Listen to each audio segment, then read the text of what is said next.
The knock that changed everything. The knock came soft as snow falling on stone. So quiet, Caleb Holt almost didn't hear it over the wind rattling his cabin door. He wasn't expecting anyone. Nobody came this far out anymore.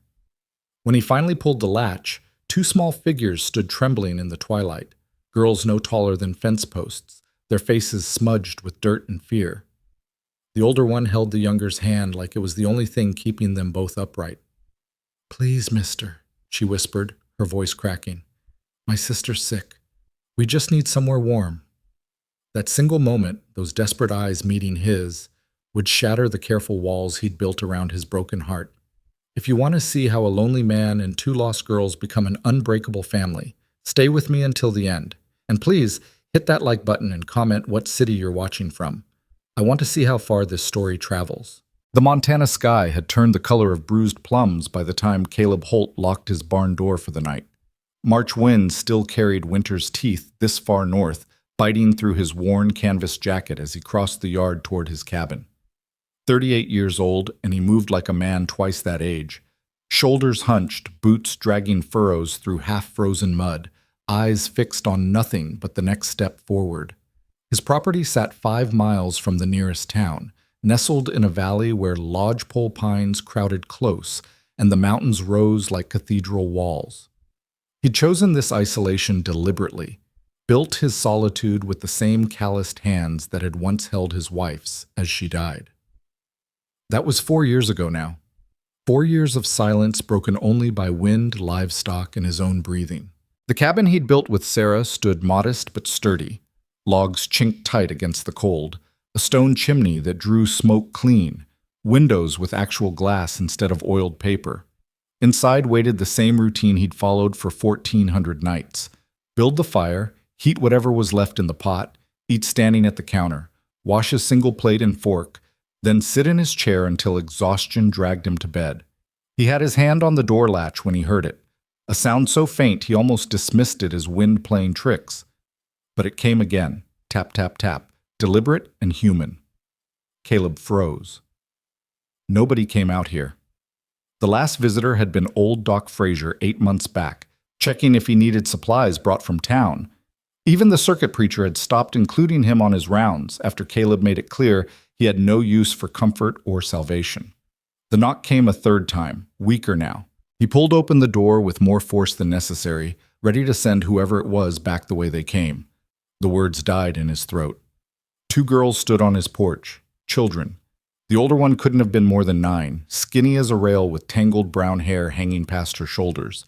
She wore a dress that had once been blue but was now mostly patches and stains, far too thin for the weather. Her left hand gripped the shoulder of a smaller girl who swayed slightly, head lolling against her sister's side. "Please, mister." The older girl's voice came out rough, like she'd been crying or hadn't had water in days. Probably both. "We've been walking since dawn. My sister June.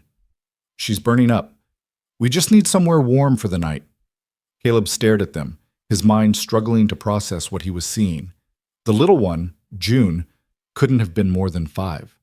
Her face was flushed fever red even in the fading light, her breathing shallow and rapid. Both girls' clothes were damp from the melting snow, their shoes, what remained of them, caked in mud. "Where are your folks?" The words came out harder than he intended. The older girl's jaw tightened. "Dead. We've been at the mission in Timber Ridge, but..." She swallowed hard. "We had to leave." "Mission doesn't let children just leave." "They do if nobody notices."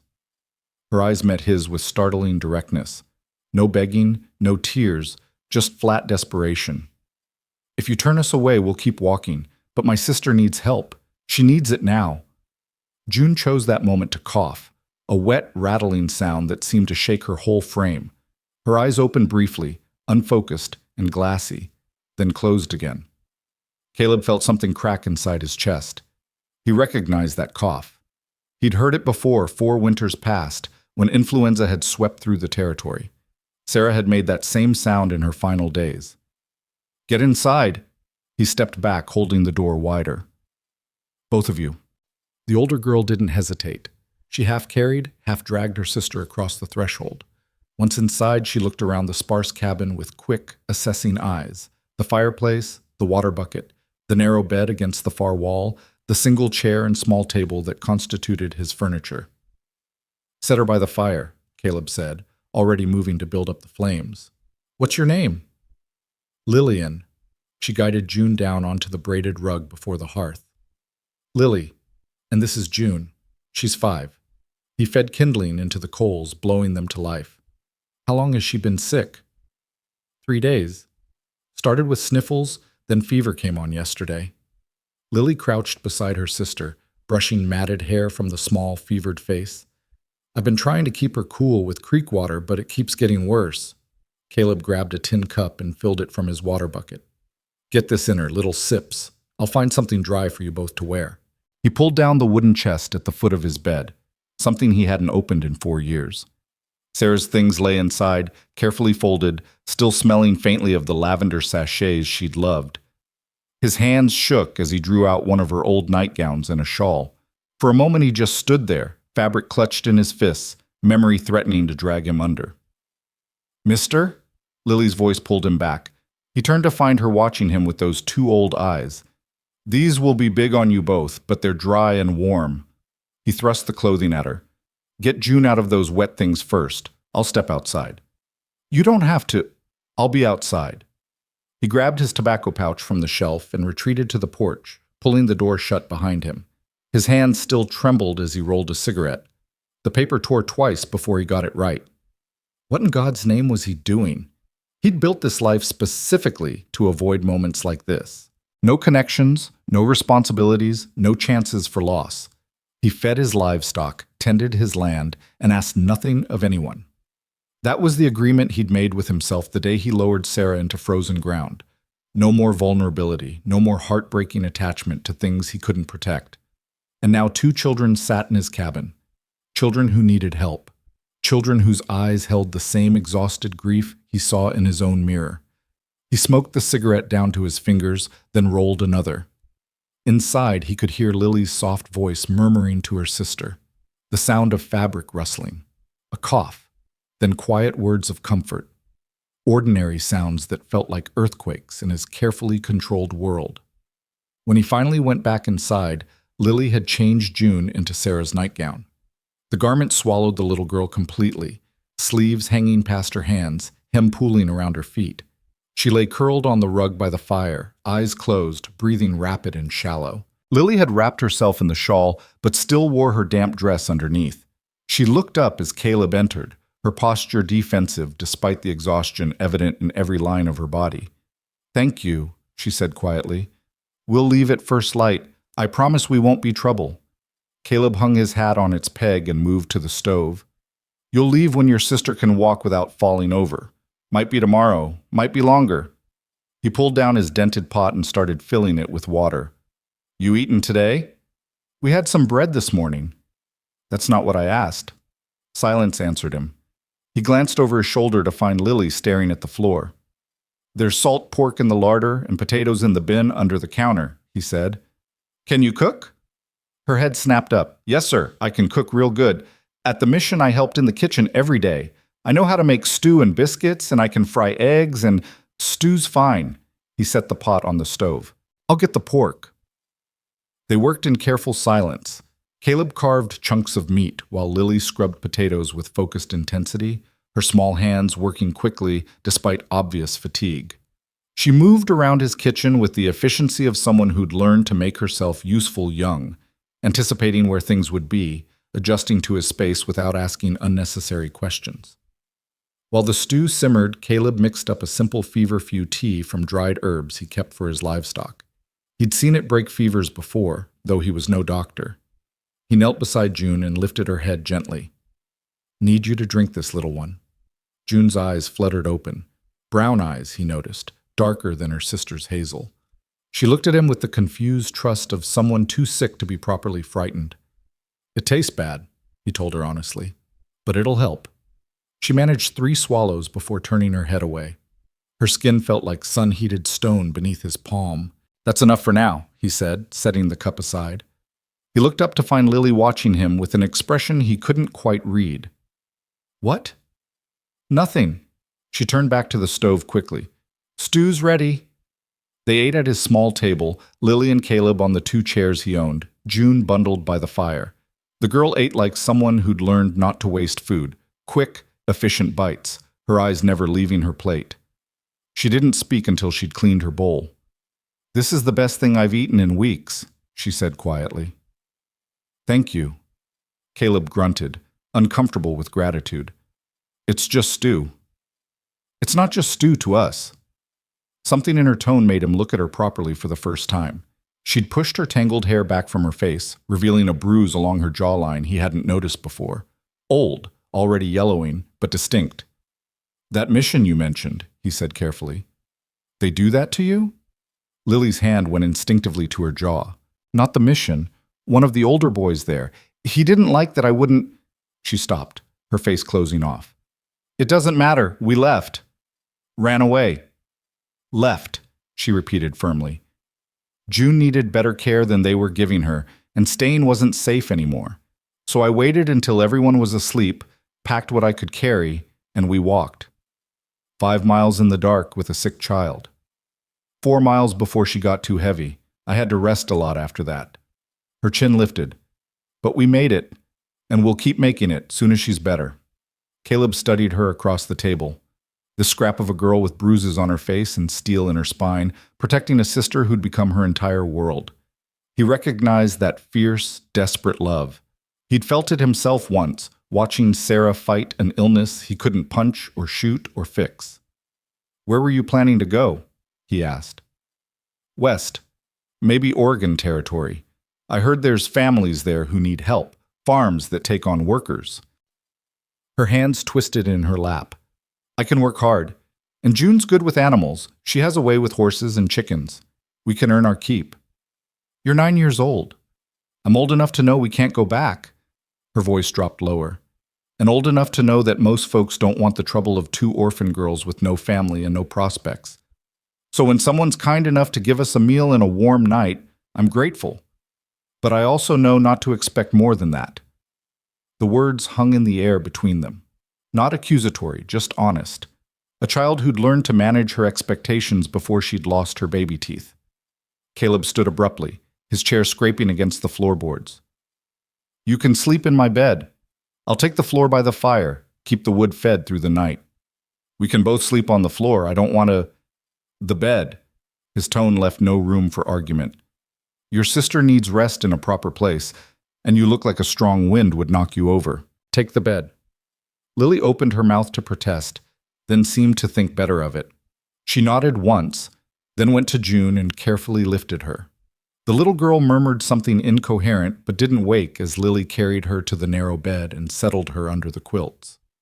Caleb laid out his bedroll near the fire, uncomfortably aware of how strange it felt to have other people in his space. The cabin suddenly seemed smaller, the air different. He could hear Lily removing her shoes, the rustle of her climbing into bed beside her sister, the creak of ropes supporting the mattress. Mister? Her voice came soft through the darkness. Caleb? Name's Caleb Holt. Mr. Holt, then. A pause. Why'd you let us in? He stared at the fire, watching flames dance across split pine. Why had he? Every instinct he'd cultivated told him to send them to town, to the church, to anyone but himself. He wasn't equipped for this. He didn't want the responsibility, didn't want the reminder of everything he'd lost. But when he'd seen that little girl swaying on his porch, heard that terrible cough. Go to sleep, Lily. Yes, sir. Silence settled over the cabin, broken only by the fire's crackle and June's labored breathing. Caleb lay awake for hours, watching shadows play across ceiling beams he knew by heart, trying to convince himself this was temporary. They'd stay until June recovered, then they'd move on. Someone in town would take them in, find them a proper home. This didn't have to change anything. But as night deepened and the temperature dropped, he found himself listening for June's breathing, counting the seconds between each rattling exhale. When the little girl whimpered in her sleep, he was on his feet before he realized he'd moved, checking her temperature, adjusting the quilts. Lily stirred. Is she... Still fevered, but no worse. He poured fresh water into the cup. See if you can get more tea in her. They worked together in the darkness, Lily lifting June's head while Caleb held the cup, both of them murmuring soft encouragement until the child swallowed enough to matter. When June settled back into restless sleep, Lily remained sitting up, her hand resting protectively on her sister's shoulder. "You should rest too," Caleb said. "What if she needs something?" "Then I'll wake you." Lily looked at him in the firelight, and something in her expression shifted, just slightly, but he noticed. A fraction of the wariness leaving her eyes, replaced by tentative trust. "You promise?" "I promise." She lay back down, but he could tell from her breathing she didn't sleep, neither did he. They kept watch together through the dark hours, two people who'd learned the hard way that sometimes all you could do was bear witness to suffering and hope for dawn. Morning came cold and pale through frost-covered windows. Caleb woke from a fitful doze to find June's fever had broken sometime in the night. She slept peacefully now, her breathing easier, a faint flush of healthy color returning to her cheeks. Lily woke moments later, her first movement reaching to check her sister. When she felt the cooler forehead, her whole body sagged with relief. "Thank God," she whispered. Caleb built up the fire and started coffee, then went out to tend his animals. The morning routine helped ground him, feeding the chickens, milking his cow, checking the fence line where winter damage always needed mending. Normal tasks. His real life, the one he understood. When he returned to the cabin, he found Lily up and dressed, washing dishes from the night before. June still slept, but her breathing sounded clear and steady. "Didn't have to do that," he said, hanging his coat. "I wanted to." She set the last clean plate on the shelf. "You gave us shelter and food and medicine. Least I can do is wash up." He poured 2 cups of coffee and set one in front of her. She wrapped her small hands around it gratefully, breathing in the steam. "She'll need to eat when she wakes," Caleb said. "Something light. I have oatmeal." "That would be perfect." Lily sipped her coffee, then looked at him directly. "Mr. Holt, I meant what I said. Soon as June can walk proper, we'll head out. I don't want to be a burden." "Where exactly were you planning to go?" "I told you, west, eventually. Maybe find work along the way." "It's March. Mountain passes won't be clear for another month at least, assuming you could even cross them on foot, which you can't." He kept his voice level, factual. "You'd freeze or starve before you got 20 miles. Lily's jaw set stubbornly. "We'll manage." "Like you managed getting here? Child barely conscious, you about ready to drop yourself?" "We survived, didn't we?" "Surviving and living are different things." The words came out harder than he intended. He took a breath, softened his tone. "Look, I'm not trying to scare you. I'm telling you the territory doesn't care how brave you are. It'll kill you just the same." Tears welled in Lily's eyes, but didn't fall. She blinked them back fiercely. "So what do you suggest? Go back to that mission? Let June get sick again while I wait for another boy to corner me? Or maybe we should try the town, see if anyone wants 2 more mouths to feed when they can barely manage their own. I'm suggesting you stay put until spring." The words were out before he'd fully thought them through. They hung in the air between them like smoke, impossible to pull back. Lily stared at him. "Stay here?" "Until the weather breaks and the pass is clear, then you can head west if that's still what you want." He couldn't quite meet her eyes. "Got a spare room I use for storage. Needs clearing out, but there's space for 2. You could help with chores, earn your keep. June could recover proper, get her strength back." "Why would you do that?" Good question. He didn't have a good answer. Or rather, he had too many answers, none of which he wanted to examine too closely. The sound of June's cough that reminded him of Sarah. The bruise on Lily's jaw that made something dark and angry rise in his chest. The simple fact that sending them back out into the cold felt like a betrayal of everything he'd once believed about what it meant to be human. "Place is too quiet anyway," he said gruffly. "And I could use help with spring planting. But you follow my rules. Do your share of work, stay out of trouble, and we'll get along fine." Lily looked like she wanted to argue, to question, to protect herself from the inevitable disappointment. But she was also 9 years old and exhausted and responsible for a 5-year-old sister. Practical need won out over pride. "Just until spring," she said carefully. "Just until spring," he agreed. It was a lie. though neither of them knew it yet, because some doors, once opened, can never quite close again. And some knocks in the night change everything. The storage room took Caleb 2 full days to clear. He'd been using it to avoid dealing with Sarah's belongings, boxes of her clothes, her books, the cradle he'd built before they'd lost their only child in the 7th month. Items he couldn't bring himself to use but couldn't bear to destroy. Now he carried them out to the barn 1 armload at a time, storing them in the loft where he wouldn't have to look at them every day. Lily watched from the doorway, June balanced on her hip. The little girl had improved remarkably in 48 hours. Fever gone, appetite returning, though she still tired easily and hadn't spoken more than a handful of words since arriving. "I could help?" Lily offered for the 3rd time. "You are helping, by staying out of the way." Caleb maneuvered a trunk through the narrow door frame. "Besides, your sister needs minding." "June's fine right here. I'm stronger than I look." He paused, considering her. She probably was stronger than she looked. Necessity did that to children. But something about letting her help sort through Sarah's things felt like a violation, though he couldn't articulate why. "Tell you what," he said. "There's a broom in the corner. Once I get the big stuff out, you can sweep. Deal?" Her face lit up with an eagerness that made his chest ache. Such a small thing, permission to sweep a floor, and she looked like he'd given her gold. "Deal," she said firmly. By evening, the room was transformed. Not large, maybe 8 feet by 10, but with a window facing east and enough space for the bed frame Caleb dragged in from the barn. He'd built it years ago for the child that never came, and the sight of it assembled now, made up with clean linens and 2 of Sarah's quilts, stirred something in him he wasn't ready to name. "It's perfect," Lily breathed, setting June down on the bed. The little girl immediately burrowed under the quilts, only her eyes visible. "June, look, we have our own room, with a real bed and everything."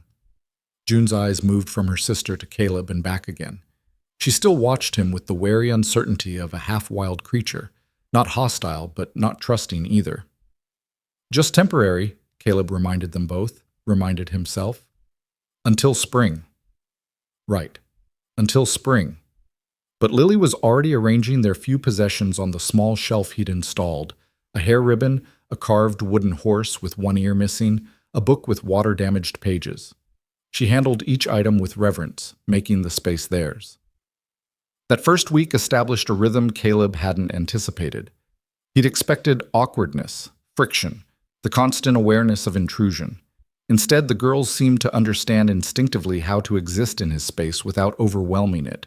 They were quiet at meals, helpful without being asked, and respectful of his silences. Lily proved herself capable beyond her years. She could cook basic meals, mend clothing with neat stitches, and had a practical intelligence that showed in everything she did.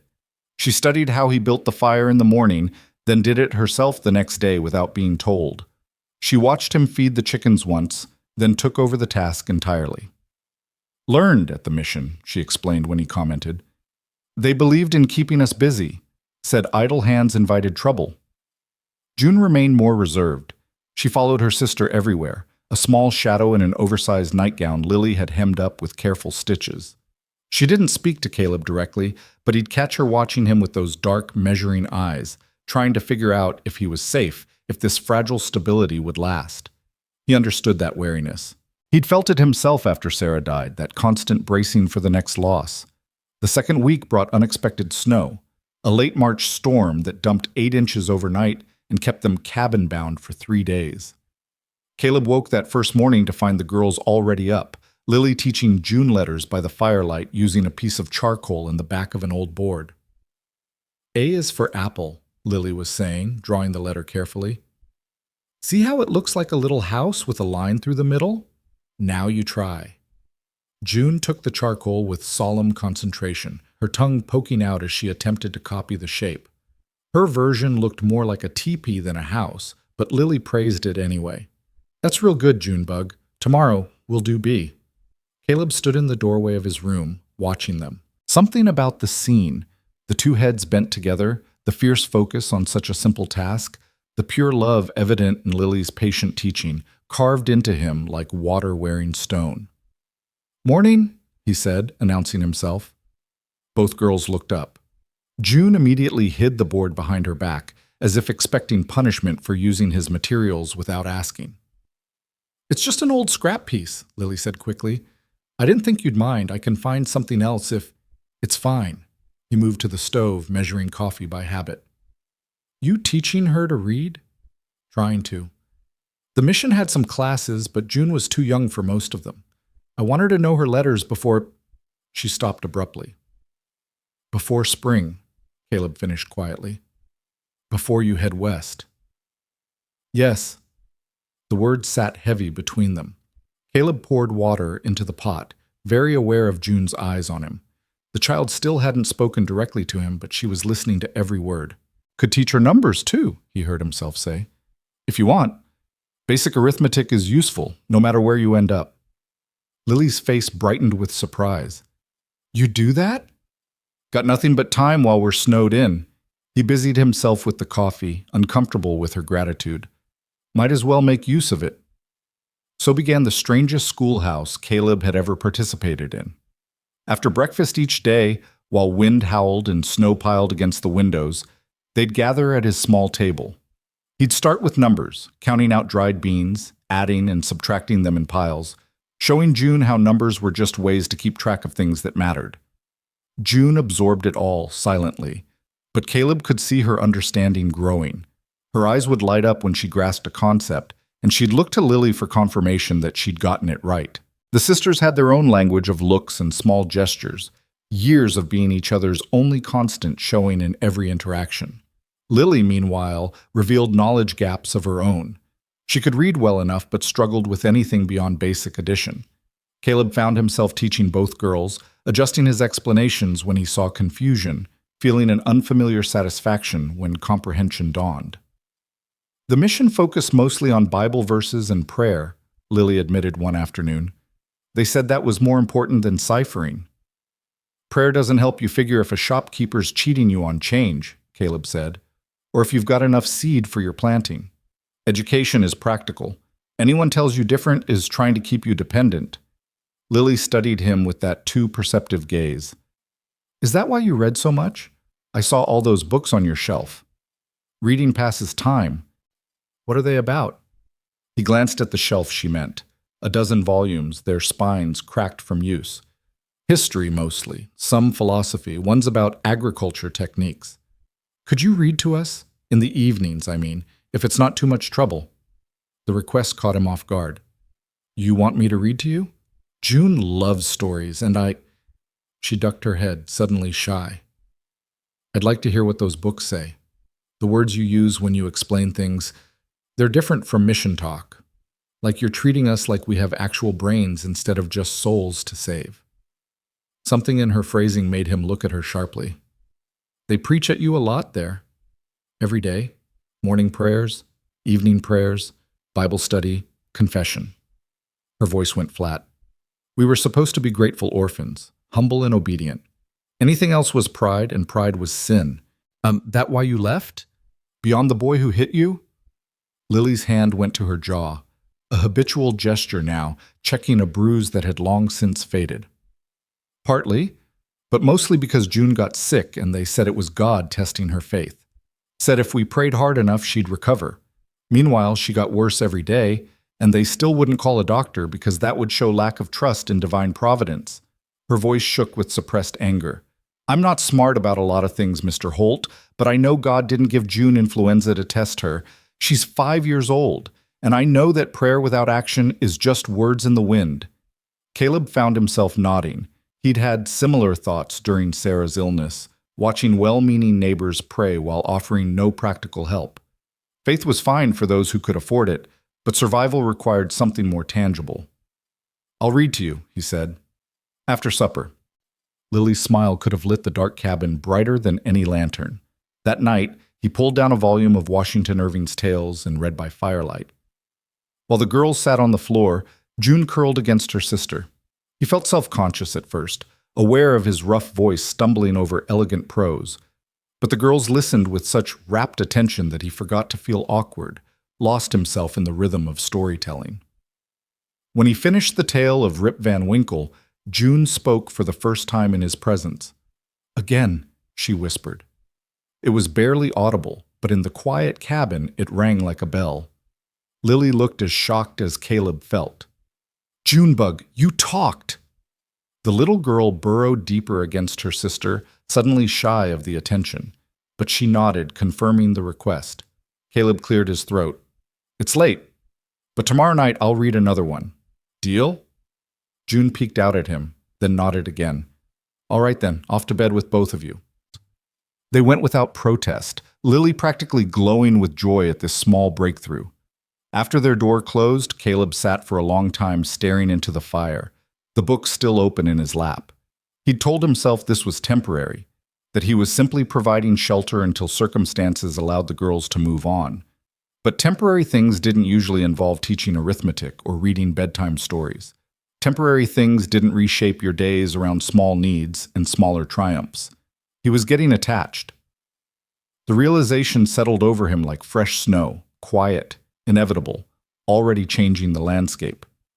The storm broke on the fourth day, leaving the world crystalline and new.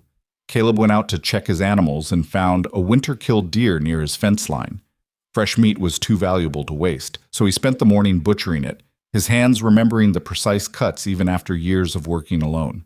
He was splitting firewood after lunch when he heard it, a high, bright sound he'd almost forgotten. Laughter. June's laughter, specifically, clear as creek water and twice as precious. He looked up to see the girls in the yard, June bundling snow into rough balls while Lily showed her how to pack them tight. When June's first snowball went wide of its intended tree target and hit the side of the barn instead, she dissolved into giggles. "You got to aim, Junebug," Lily was saying, but she was laughing too. "Here, watch." Her snowball flew straight and true, hitting the barn door dead center. June clapped her hands, then immediately set to making another, this time with exaggerated care. Caleb stood frozen, axe forgotten in his hands. The sound of children playing, it hurt and healed simultaneously, like blood returning to a limb gone numb. Sarah had wanted this. A yard full of noise and life, children's voices raised in simple joy. He denied himself even the possibility of it, had built walls so high nothing could touch him. But these two girls had scaled those walls with nothing but desperation and need, and now here they were, playing in his yard, wearing clothes he'd provided, fed and warm and safe. June's next snowball arced through the air and, impossibly, hit Lily square in the shoulder. Both girls stared at each other in shock. Then June took off running, squealing as Lily gave chase. "You little sneak! That was supposed to be practice! I practiced!" June shrieked, dodging behind the chicken coop. "I practiced real good!" Caleb found himself smiling. Actually smiling, his face almost hurting from the unfamiliar expression. Before he could think better of it, he scooped up his own handful of snow and packed it quick. "Lily!" he called out. She turned, and he threw. The snowball caught her in the back, exploding in a white burst. She spun around, mouth open in surprise. "Mr. Holt!" "That's for disturbing my woodcutting," he said, trying to sound stern and failing entirely. June emerged from behind the coop, eyes wide. Then her face split into a grin and she started gathering ammunition with renewed purpose. "Get him, Lily! Get him!" What followed was undignified, chaotic, and more fun than Caleb had experienced in 4 years. The girls had youth and enthusiasm on their side. He had size and reach. Snowballs flew, mostly missing their targets, but occasionally connecting with satisfying splats. June proved surprisingly strategic, using her small size to dart in close while Lily provided covering fire. They finally called truce when all three were breathless and snow-covered, June's cheeks pink with cold and exertion. "That was amazing," she declared, speaking directly to Caleb for the first time. "You throw really far." "Years of practice," he said, brushing snow from his beard. "Used to help my father clear snow from our barn roof. Got good at throwing chunks down without hitting anything important." "Will you teach me," June asked, "to throw far like that?" The question was innocent, asked with a child's simple assumption of continuity.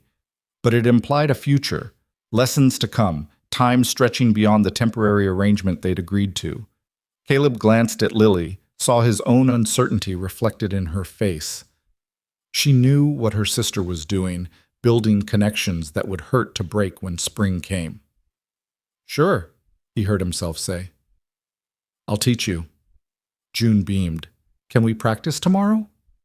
If your sister says you've finished your letters. I'll finish them. June grabbed Lily's hand. Come on, Lily. I'll practice right now. She dragged her sister back toward the cabin, chattering about arm angles and throwing techniques with the fierce focus only children could muster. Caleb returned to his woodpile, but his rhythm was broken, his mind elsewhere. This wasn't going according to plan. He'd meant to provide basic shelter, nothing more, keep them fed and warm until they could move on. But somehow it had become lessons and stories and snowball fights. Somehow these girls had found their way past his defenses, not through force, but through the simple act of living beside him. That evening, June insisted on sitting beside Caleb during the reading instead of on the floor with Lily.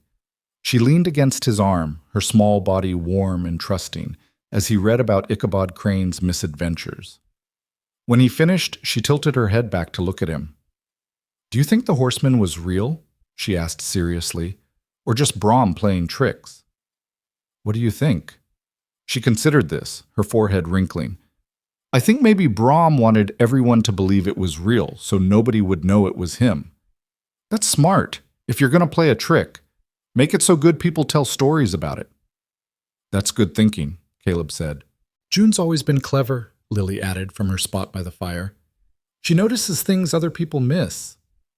Like what? Caleb asked. June shrugged, suddenly shy again. Just things. Like how you always check the windows before bed, and how you cut your bread in the same direction every time, and how you don't never sit with your back to the door. He stared at her, unnerved by her observations. She was right. Those were old habits from his years scouting for wagon trains, survival patterns so ingrained he no longer noticed them. But she had. That's called being observant, he said carefully. It's a useful skill. The mission folks called it nosy, June said matter-of-factly. Said I should mind my own business and stop asking questions. The mission folks were wrong about a lot of things, Lily said firmly. They were, Caleb agreed. Asking questions is how you learn. Nothing wrong with paying attention to the world around you.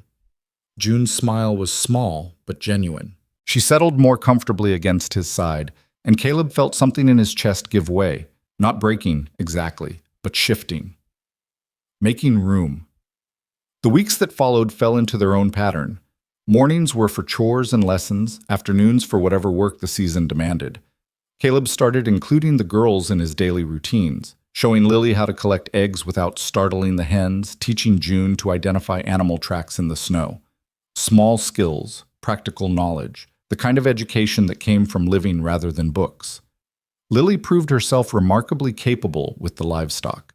She had gentle hands and infinite patience, traits the animals responded to. His cow, normally skittish around strangers, stood calm while Lily milked her. You've done this before, Caleb observed, watching her work. A little. The mission had goats. I liked taking care of them. They didn't care if you were an orphan or if you were grateful enough. They just wanted food and kindness. She rested her forehead against the cow's flank. Is that wrong? That I like the animals better than most of the people?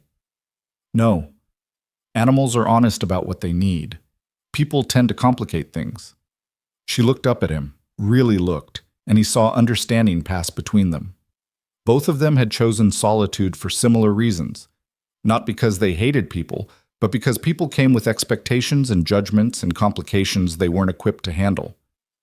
Is that why you live out here? She asked quietly. To avoid complications? Partly. Do we complicate things? The question deserved honesty. Yes, but not in bad ways. Lily nodded slowly, then went back to her milking. But Caleb could see the small smile she tried to hide. March gave way to April, and with it came the first real signs of spring. Snow melted in earnest, turning the yard to mud. Creek ice broke with sounds like rifle shots. Birds returned, filling dawn with songs Caleb had forgotten to listen for.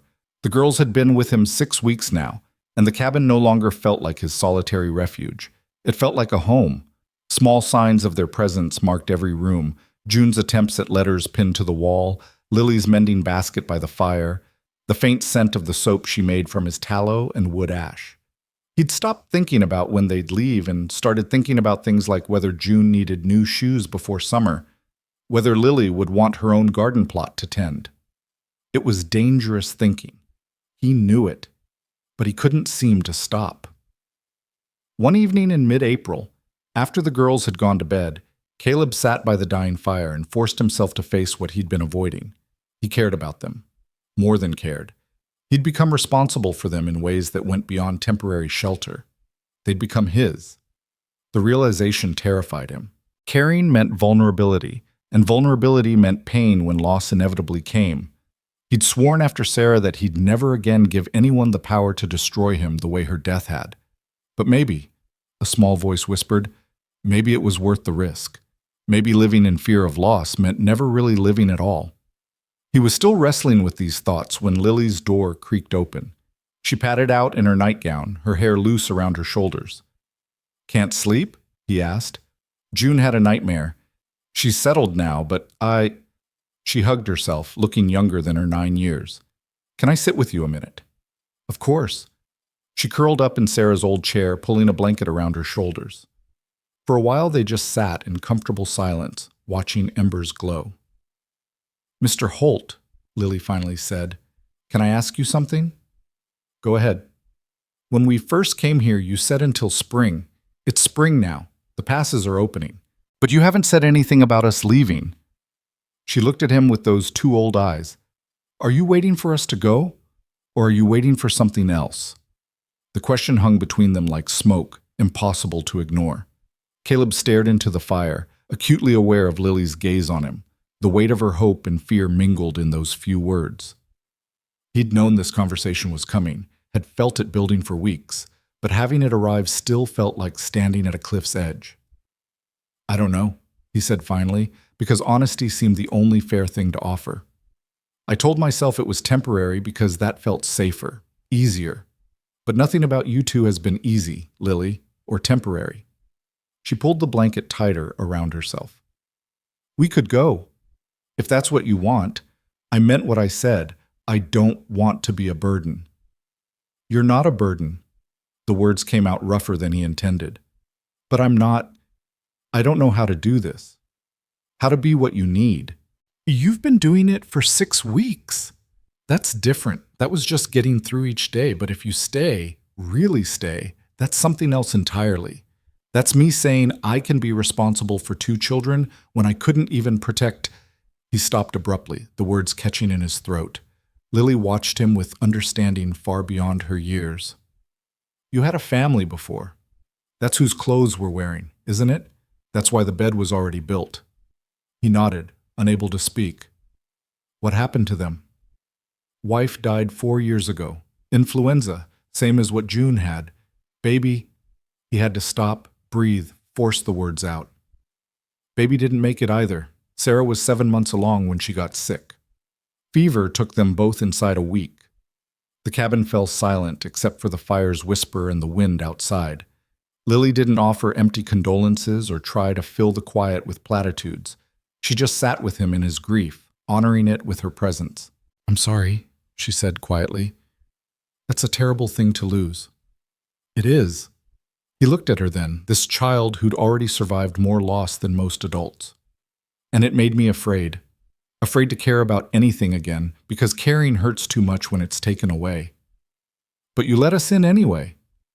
"Didn't feel like I had much choice, not when I saw you two standing on my porch." He managed a grim smile. "Turns out my heart isn't as dead as I thought it was." Lily's eyes shimmered with unshed tears. "So what do we do? June and me, we don't want to leave. This is the first place that's felt safe since our parents died. But if you need us to go, if it's too hard for you, we will. I won't force you into something you're not ready for." There it was. A 9-year-old child offering him an escape from responsibility, trying to protect him even as she asked for protection herself. The unfairness of it, the backwards nature of a child shouldering adult burdens, made something crystallize inside him. "No," he said firmly. "You're not leaving, not unless you want to, and even then I'd argue against it. You belong here, both of you. I just needed to say the scared part out loud before I could say the sure part." "And what's the sure part?" He met her gaze directly. "That I want you to stay, permanently. Not as guests or temporary shelter, but as—" He faltered, searching for the right word. "Family?" Lily whispered. The word should have terrified him. Instead, it settled over him like a familiar coat, worn and comfortable and right. Yes, family. Lily launched herself out of the chair and into his arms before he could brace for it. She wrapped herself around him, sobbing into his shoulder, great heaving cries that seemed to come from somewhere deep and broken inside her. He held her awkwardly at first, then tighter, one hand cradling her head while she released weeks of held-back fear and desperate hope. "I tried so hard," she gasped between sobs, "to take care of her, to keep us safe, to not need anyone. But I was so scared, Mr. Holt, so scared we'd end up somewhere terrible, or that June would get sick again and I wouldn't know what to do, or that—" "Shh, you don't have to be scared anymore. I've got you, both of you." She clung to him like he was the only solid thing in a shifting world, and maybe for her he was. He let her cry until the storm passed, until her breathing evened out and she pulled back, wiping her face with the blanket. "Sorry," she mumbled. "I didn't mean to fall apart like that." "You're 9 years old. You're allowed to fall apart." He kept his hands on her shoulders, making sure she heard him. "You've been carrying too much for too long, Lily. You don't have to carry it alone anymore." She nodded, then looked toward the closed door of her room. "Should we tell June now? She'll be so happy." "Morning soon enough. Let her sleep." But Lily was already shaking her head. "She's not sleeping. She never sleeps when she's worried, just pretends to. She's probably got her ear pressed to the door right now." As if on cue, the door creaked open and June appeared, clutching the wooden horse to her chest. Her eyes were wide and red-rimmed, and she looked between them with barely contained emotion. "Did you mean it?" she asked Caleb directly, her voice small but steady. "We can really stay? Forever?" He opened his arm and she came to him, fitting herself against his other side. "I meant it. If you want to stay, this is your home now." June pressed her face against his chest. "I want to stay. I like it here. I like you." Simple words, simply stated, but they hit him with unexpected force. She liked him. This wary, observant child who'd barely spoken for weeks had decided he was worth liking, worth trusting. "I like you too, Junebug," he said, and found he meant it completely. They sat together by the dying fire, this makeshift family, cobbled together from loss and need and desperate hope. Eventually, June fell asleep against his shoulder, her breathing deep and even. Lily dozed too, her head resting on his other arm. Caleb stayed awake, keeping watch over them as he'd done that first night. But this time felt different. This time he wasn't counting down until they'd leave. He was thinking about the future, about new shoes and garden plots and teaching June to ride a horse, about watching Lily grow up, helping her navigate the complications of becoming a woman, about being present for all the small, ordinary moments that made up a life. He was thinking about being a father. The thought should have terrified him. Instead, it felt inevitable. Right, like finding a path he'd lost years ago and only now recognized he'd been searching for. When dawnlight finally crept through the windows, he gently woke the girls and sent them to their proper bed. Then he started the coffee and began planning all the things that needed doing if this was truly going to work. The first order of business came 3 days later when he hitched up his wagon and drove into town, the girls beside him. It was the first time he'd brought them to Timber Ridge, and he watched their reactions carefully as they rolled down the main street. The town wasn't much: a general store, blacksmith, livery stable, saloon, and a handful of houses clustered around a church. But to girls who'd spent recent months at an isolated mission, it probably seemed bustling. "Why are we here?" Lily asked, though her eyes tracked everything with keen interest. "Need to make some things official," Caleb said, "and get you both proper supplies." He stopped first at the general store, where Martha Henderson looked up from her counter with undisguised curiosity. Martha knew everyone's business in Timber Ridge and wasn't shy about sharing it. "Caleb Holt," she said, her eyes moving from him to the girls and back. "Didn't expect to see you. And with company, no less." "Martha." He kept his tone civil but cool. "Need some supplies. Girls need shoes, proper dresses, whatever else children require. I'll trust your judgment on that." Martha's eyebrows climbed toward her hairline. "Children, is it? These the orphans I heard ran off from the mission?" "These are Lily and June," he said firmly, not confirming or denying. They're staying with me. Now, about those supplies? To her credit, Martha didn't push further. She came around the counter and knelt before the girls with a measuring eye. Let's see what we can find for you two. When's the last time you had shoes that fit proper? Long time, June admitted softly. Well, we'll fix that right up. While Martha worked with the girls, Caleb wandered the store, picking up items he'd need. More food staples, fabric for the curtains Lily had mentioned wanting, a better lamp for their room. Small things that added up to permanence. He was examining a child's reader when Doc Frazier walked in, his medical bag in hand. The old man spotted Caleb immediately and made his way over. Caleb, been meaning to ride out to your place, but spring keeps me busy with all manner of ailments. He glanced toward where the girls were trying on shoes. Those the children I heard about? Word travels fast. Always does. Martha sent her boy running to tell me you were in town with 2 little girls. Doc studied them with a physician's eye. They look healthy enough from here. The smaller one have that cough I heard about? Had it. Broke the fever 6 weeks back. She's been fine since. Good, good. Doc turned his attention back to Caleb. You taking them in permanent like? That's the plan. Legal adoption or just informal arrangement? The question pulled Caleb up short. He hadn't thought that far ahead, but Doc was right to ask. If anything happened to him, or if someone from the mission came looking, the girls would have no protection without legal standing. What would adoption require? He asked carefully. Testimony before the territorial judge that you're fit to raise them, that they're willing, and that there's no other family with claim. Given they're confirmed orphans from the mission, shouldn't be complicated. Judge Carson makes his circuit through here once a month, due back next week, actually. And if I don't make it legal? Doc's face grew serious. Then you're just a man housing 2 children who aren't yours. Mission could demand their return. Or if something happened to you, they'd have no claim to your property, no legal protection at all. They'd be orphans again, subject to whatever the territory decided to do with them. The thought of the girls being torn away, sent back to that mission, or worse, made Caleb's jaw clench. Then I'll speak to the judge. Whatever needs doing to make it legal and binding. Smart man. Doc clapped him on the shoulder. Those girls are lucky to have you. Caleb wasn't sure luck had anything to do with it, but he nodded anyway. They left the store loaded with packages, the girls wearing new shoes that actually fit and carrying dresses wrapped in brown paper. June couldn't stop looking at her feet, clearly amazed by the novelty of proper footwear. They're so shiny, she kept saying, and they don't pinch nowhere. Anywhere, Lily corrected automatically, but she was smiling. Her own new shoes had made her walk taller, more confident. Their next stop was the land office, where Caleb filed paperwork adding the girls as dependents on his homestead claim. The clerk, a nervous young man named Peters, processed the forms with minimal fuss.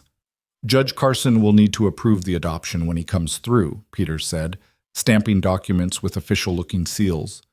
But this establishes their residence with you in the meantime, gives you legal standing to make decisions for their welfare. Good enough. As they prepared to leave town, Reverend Thomas intercepted them outside the church. He was a thin man with kind eyes and the slightly distracted air of someone who lived more in scripture than reality. Mr. Holt, a moment, please. Caleb suppressed a sigh. He'd known this was coming, had prepared for it even, but dealing with well-meaning religious concerns still tried his patience. Reverend, I heard you've taken in the girls who left the mission. Thomas glanced at Lily and June with genuine concern. I want you to know the church stands ready to help however we can. Children need community, guidance. Children need food, shelter, and people who actually care about them, Caleb interrupted. Which they have, but I appreciate the offer. Thomas had the grace to look slightly abashed. Of course, of course. I didn't mean to imply otherwise. It's just, well, raising children alone is challenging for anyone, let alone a single man. If you ever need assistance, or if the girls would like to attend Sunday school, we'll keep that in mind, Lily said diplomatically, surprising Caleb with her intervention. Thank you, Reverend Thomas. The preacher nodded, blessed them with more sincerity than Caleb felt comfortable with, and retreated back to his church. You handled that well, Caleb told Lily as they climbed back into the wagon. I've had practice with preachers, she said dryly. They mean well mostly, but they think their way is the only way. You just gotta be polite until they move on to someone else. Miss, he laughed. An actual laugh, rusty from disuse but genuine. Where'd you learn to be so diplomatic? The mission. You learned real quick to say the right things to the right people, or life got harder. She settled June between them on the bench. But I don't have to do that with you. You don't want us to be something we're not. No, he agreed. I want you to be exactly who you are. The ride home felt different than the ride out. They were still the same three people, but something had shifted. Official papers existed now, documents that tied them together in ways that went beyond affection or temporary arrangement. They were becoming a family in the eyes of the law, not just in the privacy of an isolated cabin. That evening, while the girls examined their new possessions with the reverence of those unused to abundance, Caleb sat at his table and wrote a letter to Judge Carson formally requesting adoption proceedings. He'd never been good with written words, but he labored over each sentence, trying to explain why he was fit to raise these children despite his isolation and rough edges. What are you writing? June appeared at his elbow, startling him. Letter to the judge, so he knows we want to make things official. What's official mean? Means you and Lily become legally mine. My daughters, in all the ways that matter. June considered this. Will we have your name? The question caught him off guard. He hadn't thought about that aspect. Would you want to? Lily June Holt, she said, testing it out. June Holt. That sounds nice. Like we belong somewhere. You do belong somewhere. Here. She leaned against his arm, watching him write. Will we call you Pa? His hand stilled on the paper. Pa. Such a simple word, but loaded with implications and expectations. He wasn't sure he deserved that title, wasn't sure he could live up to it. You can call me whatever feels right to you, he said carefully. June nodded thoughtfully. I'll think about it. It's an important thing, what you call somebody. It is. She wandered back to where Lily was hemming her new dress, and Caleb sat staring at the half-finished letter. Pa. Father. He'd been preparing to be one 4 years ago, before influenza stole that future. Now it was being offered again. Not through birth, but through choice. The question Lily had asked echoed in his mind. Are we your family now? He picked up his pen and finished the letter, his hand steadier than before. Judge Carson arrived in Timber Ridge 8 days later, and Caleb brought the girls to town for the hearing. It took place in the back room of the general store, Martha's kitchen table serving as a makeshift bench. The judge was a weathered man in his 60s with shrewd eyes and hands gnarled from years of frontier living before he'd taken up law. Mr. Holt, he began, shuffling through papers. You're petitioning to adopt Lillian and June, formerly of the Timber Ridge Mission for Orphan Children. Is that correct? Yes, sir. And girls, you understand what adoption means, that Mr. Holt would become your legal guardian, responsible for your welfare until you reach majority? Lily nodded firmly. We understand, sir, and we want it. Mr. Holt has been kind to us. He's given us a home and kept us safe. We want to stay with him. Carson turned to June. And you, little miss? You feel the same? June looked at Caleb, then back at the judge. He reads to us every night, she said seriously. And he teaches us things. And when I was sick, he stayed up all night making sure I was okay. That's what family does. Something in the judge's expression softened. That it is, child. That it is. He made notes on his papers. Mr. Holt, I have to ask, why do you want to take on this responsibility? You're a single man living in isolation. Raising children, especially girls, will be challenging. Caleb had prepared for this question, but now that it came, prepared answers felt insufficient. I won't lie and say I was looking for this. I wasn't. But these girls came to my door needing help, and I gave it. And somewhere along the way, they stopped being a responsibility and started being... He paused, searching for words. Started being the reason I get up in the morning. I'm not perfect, and I don't know everything about raising children, but I know I'll do my damnedest to give them a good life, to teach them, protect them, and make sure they know they're wanted. That's more than some natural parents manage. Carson studied him for a long moment, then nodded. The mission has been notified of these proceedings and raised no objection. They confirmed the girls have no living relatives and were formally in their care. Given that, and given the girls' clear preference to remain with you, I see no reason to deny this petition. He signed a document with a flourish. As of this moment, Lillian and June are legally your daughters, Mr. Holt. Their surname is changed to Holt, and you have all parental rights and responsibilities thereof. Just like that, it was done. Caleb felt something shift in his chest, not breaking, but expanding, making room for the future that had just become real. Thank you, Judge, he managed. Don't thank me yet. Raising children is the hardest thing you'll ever do. But Carson smiled as he said it. Come back in a year and tell me how you're managing. They walked out into spring sunshine, Caleb carrying the official papers that proved they were family now. Not by blood, but by choice and law and love earned through shared survival. So it's real? Lily asked quietly. We're really Holts now? You're really Holts. June grabbed his hand, swinging it as they walked. Can we go home now, Pa? The word slipped out so naturally he almost didn't register it. Then it hit him. She'd called him Pa.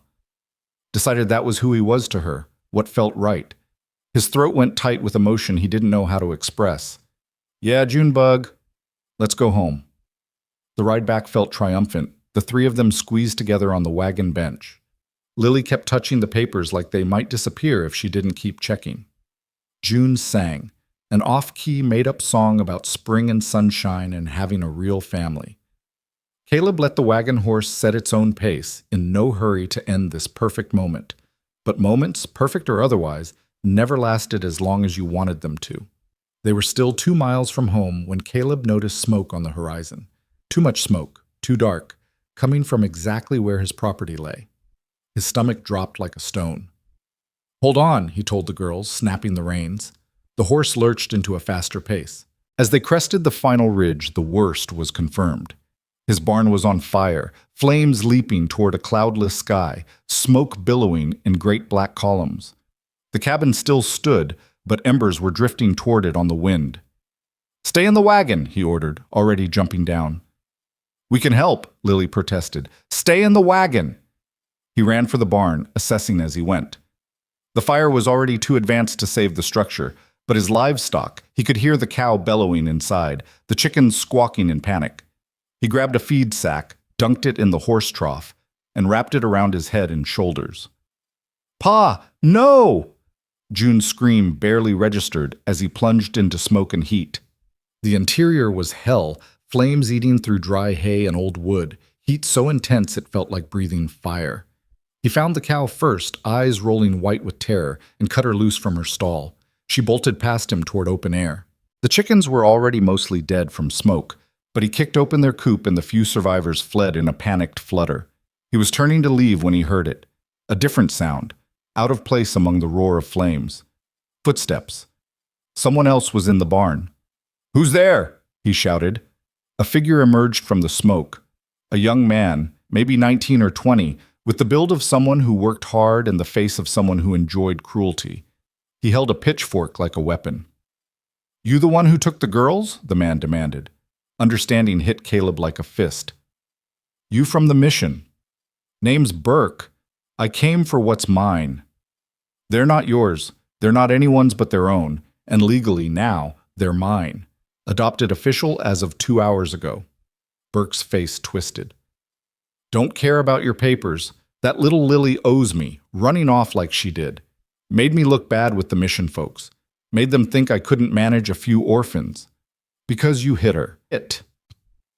She needed discipline. Burke advanced, pitchfork raised.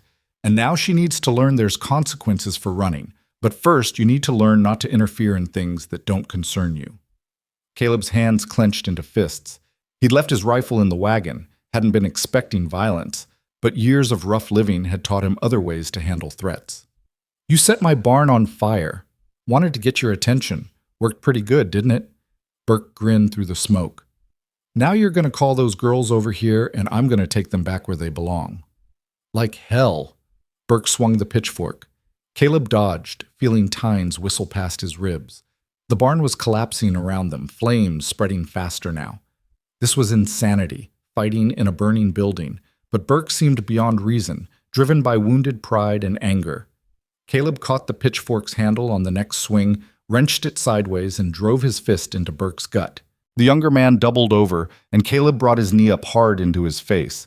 Burke went down in the burning straw. "Stay down," Caleb snarled. But Burke was already scrambling up, blood streaming from his nose, and now he had a knife. The blade caught firelight as he lunged forward with a wild slash. Outside, Caleb could hear Lily screaming his name. The sound of his daughter's terror cleared his head, focused everything to a single point. He couldn't die here. These girls had already lost one family. He wouldn't let them lose another. He moved inside Burke's guard, caught the knife hand, and twisted hard. Bone snapped. Burke shrieked and the knife fell. Caleb shoved him toward the barn door. "Get out! Don't ever come near my family again!" Burke stumbled through the smoke, cradling his broken wrist, and fled. Caleb followed, his lungs burning, his eyes streaming. He burst into open air just as a major support beam crashed down where he'd been standing moments before. Lily and June were out of the wagon, running toward him. He caught them both, pulling them close even as he coughed smoke from his lungs. "I told you to stay put," he rasped. "The barn." Lily's voice shook. "We saw someone running, and you were still inside." "I'm fine. We're all fine." But they weren't fine. Not really. His barn was gone, his winter stores of hay burning, his tools and equipment destroyed.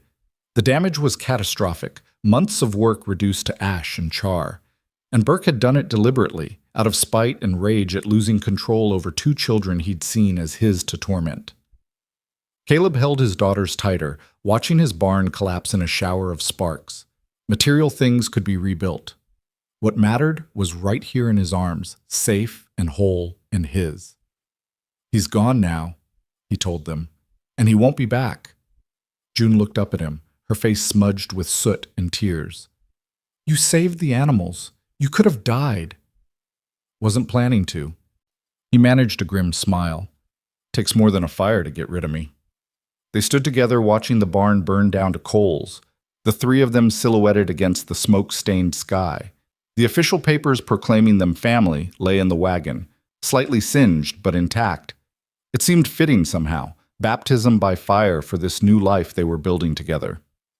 When the flames finally died to embers, Caleb turned them toward the cabin. There was work to do, plans to make, a whole future to rebuild. But first they needed rest, and each other, and the simple comfort of being home. Whatever came next, they'd face it together. That was what family meant. The cabin felt different that night, smaller somehow, the walls pressing in as though the world outside had become more dangerous, and home was the only safe harbor left. Caleb bolted the door and checked the windows twice before he could make himself sit down. His hands still shook from adrenaline, and every time he closed his eyes, he saw Burke's face twisted with rage, felt the heat of flames against his skin.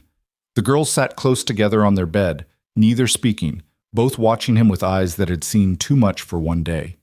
He'd washed the soot from their faces, checked them for injuries, made sure they ate something even though none of them had appetite. Now they simply existed in the aftermath, trying to process what had happened. "Will he come back?" Lily finally asked, her voice barely above a whisper. Caleb looked at his daughters. When had he started thinking of them that way so naturally, and knew they deserved honesty even when the truth was ugly? "I don't know. Maybe. But if he does, I'll be ready. You could have died in there." Her hands twisted in her nightgown. "You could have died saving animals. Wasn't just about the animals. It was about not letting him destroy what we've built here." He leaned forward, elbows on his knees. "That barn can be rebuilt. Tools can be replaced. But I needed him to know he can't just come here and take what he wants through violence and intimidation." "He broke your things anyway," June said quietly, "and he wanted to take us." "But he didn't. That's what matters." June climbed off the bed and crossed to him, wrapping her small arms around his neck. He held her, feeling her heartbeat against his chest, too fast still, fear lingering in her small body. "I was scared," she admitted. "When you went in the barn and didn't come out right away, I thought we'd lose you too, like Mama and Papa." The words hit him harder than Burke's pitchfork had. These children had already survived abandonment by death, had learned that people you loved could disappear and never return. And today, he'd reinforced that terror by running into danger while they watched helplessly. "I'm sorry I scared you," he said, looking between both girls. "But I need you to understand something. I'm not going anywhere, not if I can help it, and I will always, always fight to keep this family safe." Lily joined them, pressing against his other side. The three of them sat like that for a long time, drawing comfort from proximity and shared warmth. Outside, wind carried the acrid smell of burned wood through cracks in the walls. The cow lowed mournfully from where Caleb had tied her near the chicken coop, displaced and confused. "What do we do now?" Lily asked. "Now we figure out what we have left and what we need. Then we rebuild." He stroked her hair, feeling how tangled it had gotten during the chaos. "But first, we rest. Morning's soon enough for inventory and planning." Getting the girls to sleep took longer than usual. Every sound made them startle. Wind rattling the door, embers settling in the fireplace, the cow shifting outside.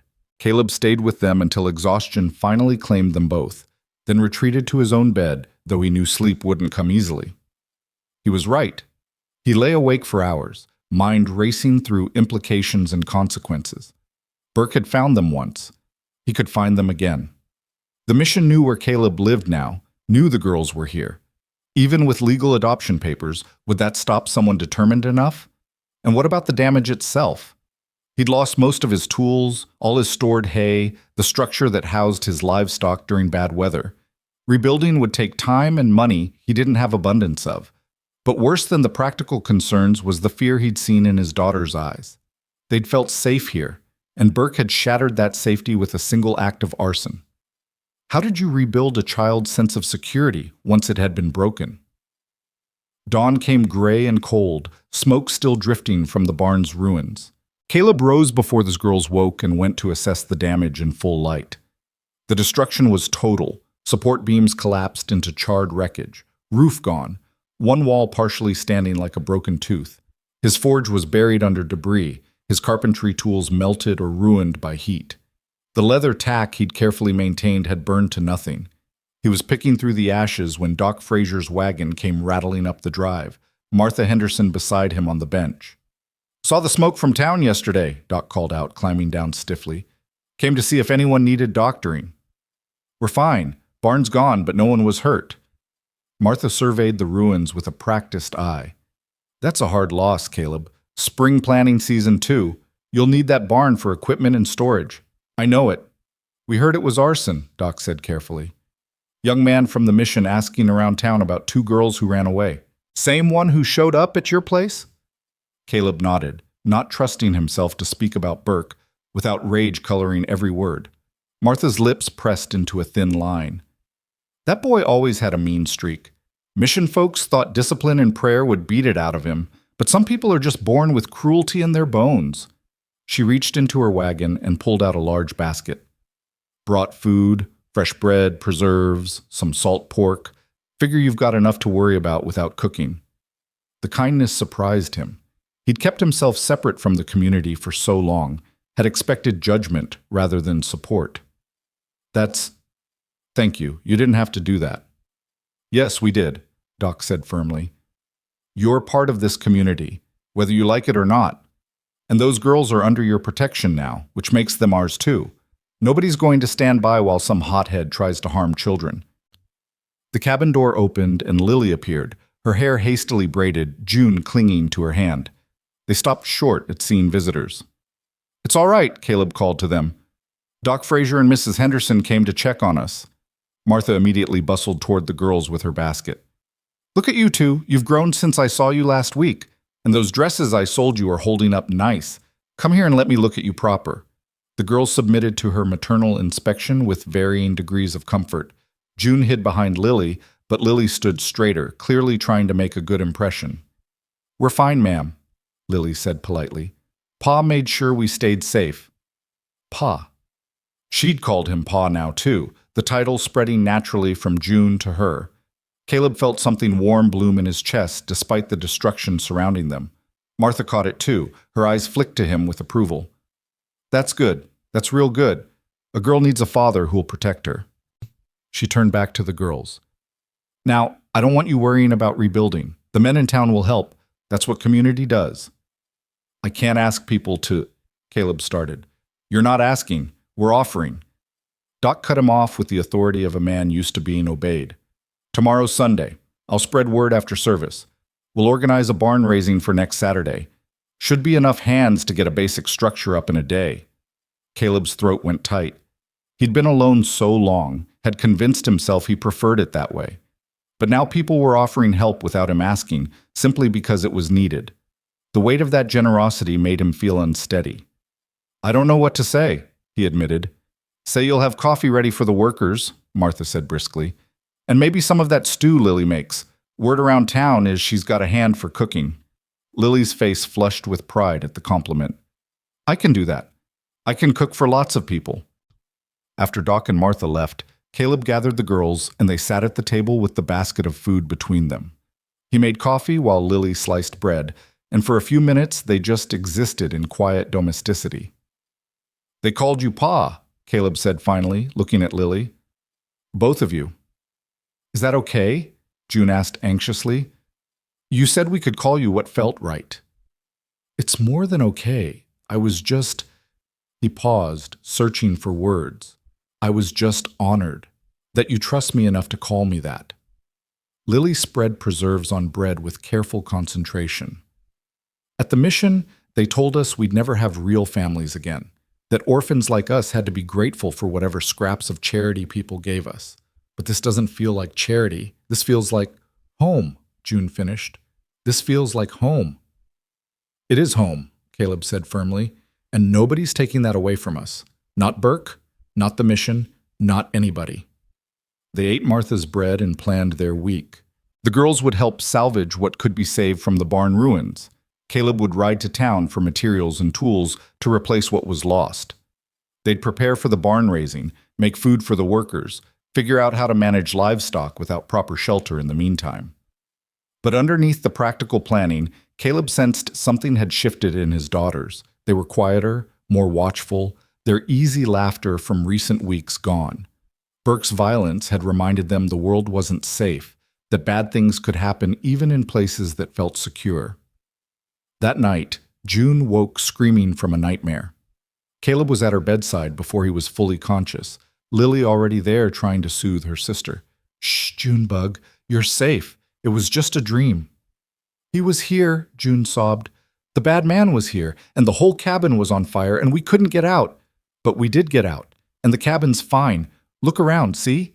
Everything's fine. Lily held her sister close, but her own hand shook. Caleb knelt beside the bed. June, listen to me. That man is gone. And even if he comes back, I won't let him hurt you. I promise. You promised to keep Pa safe, too, June said through tears, at the mission. But Pa died anyway. Promises don't always work. The simple, terrible logic of a child who'd learned that adults couldn't always protect you no matter how much they loved you.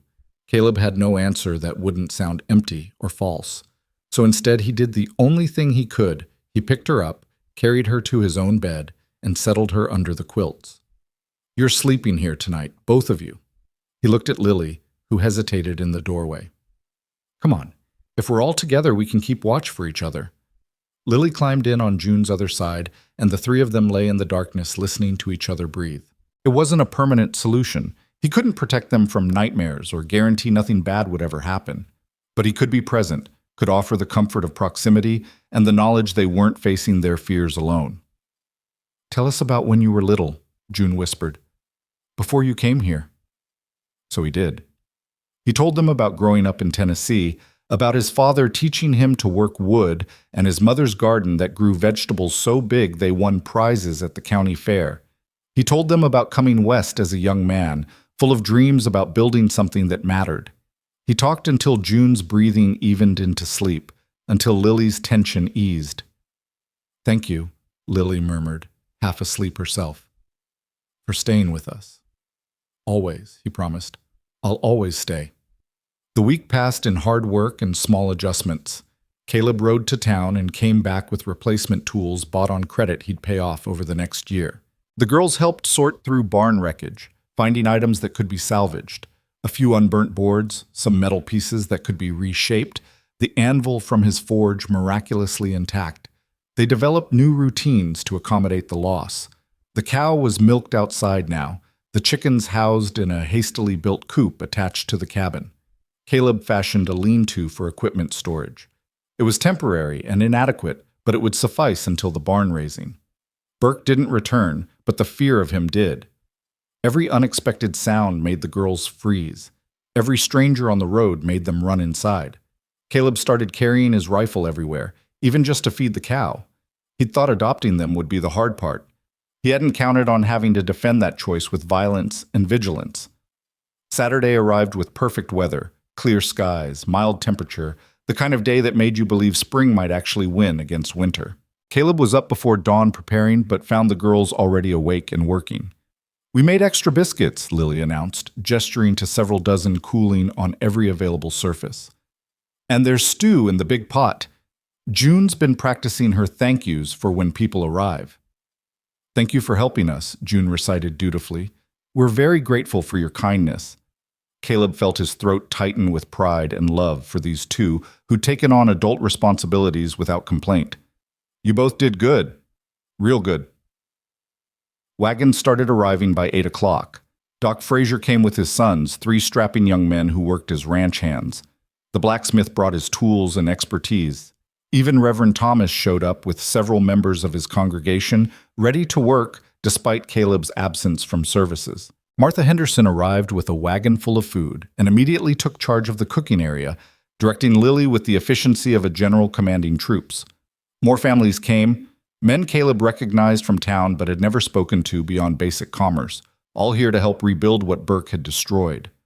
By 9 o'clock, 30 people swarmed his property, measuring, sawing, hauling lumber, driving posts into ground softened by spring thaw. The sound of hammers and voices filled the valley, transforming it from isolated to alive with community. Caleb found himself working alongside men he barely knew, following the lead of the blacksmith who'd built a dozen barns and knew the most efficient methods. They raised walls in sections, a dozen men lifting together while others secured joints. The work was hard and required coordination, but the rhythm of collective effort carried them forward. "Heard what happened," the blacksmith said during a water break. His name was Porter, Caleb remembered.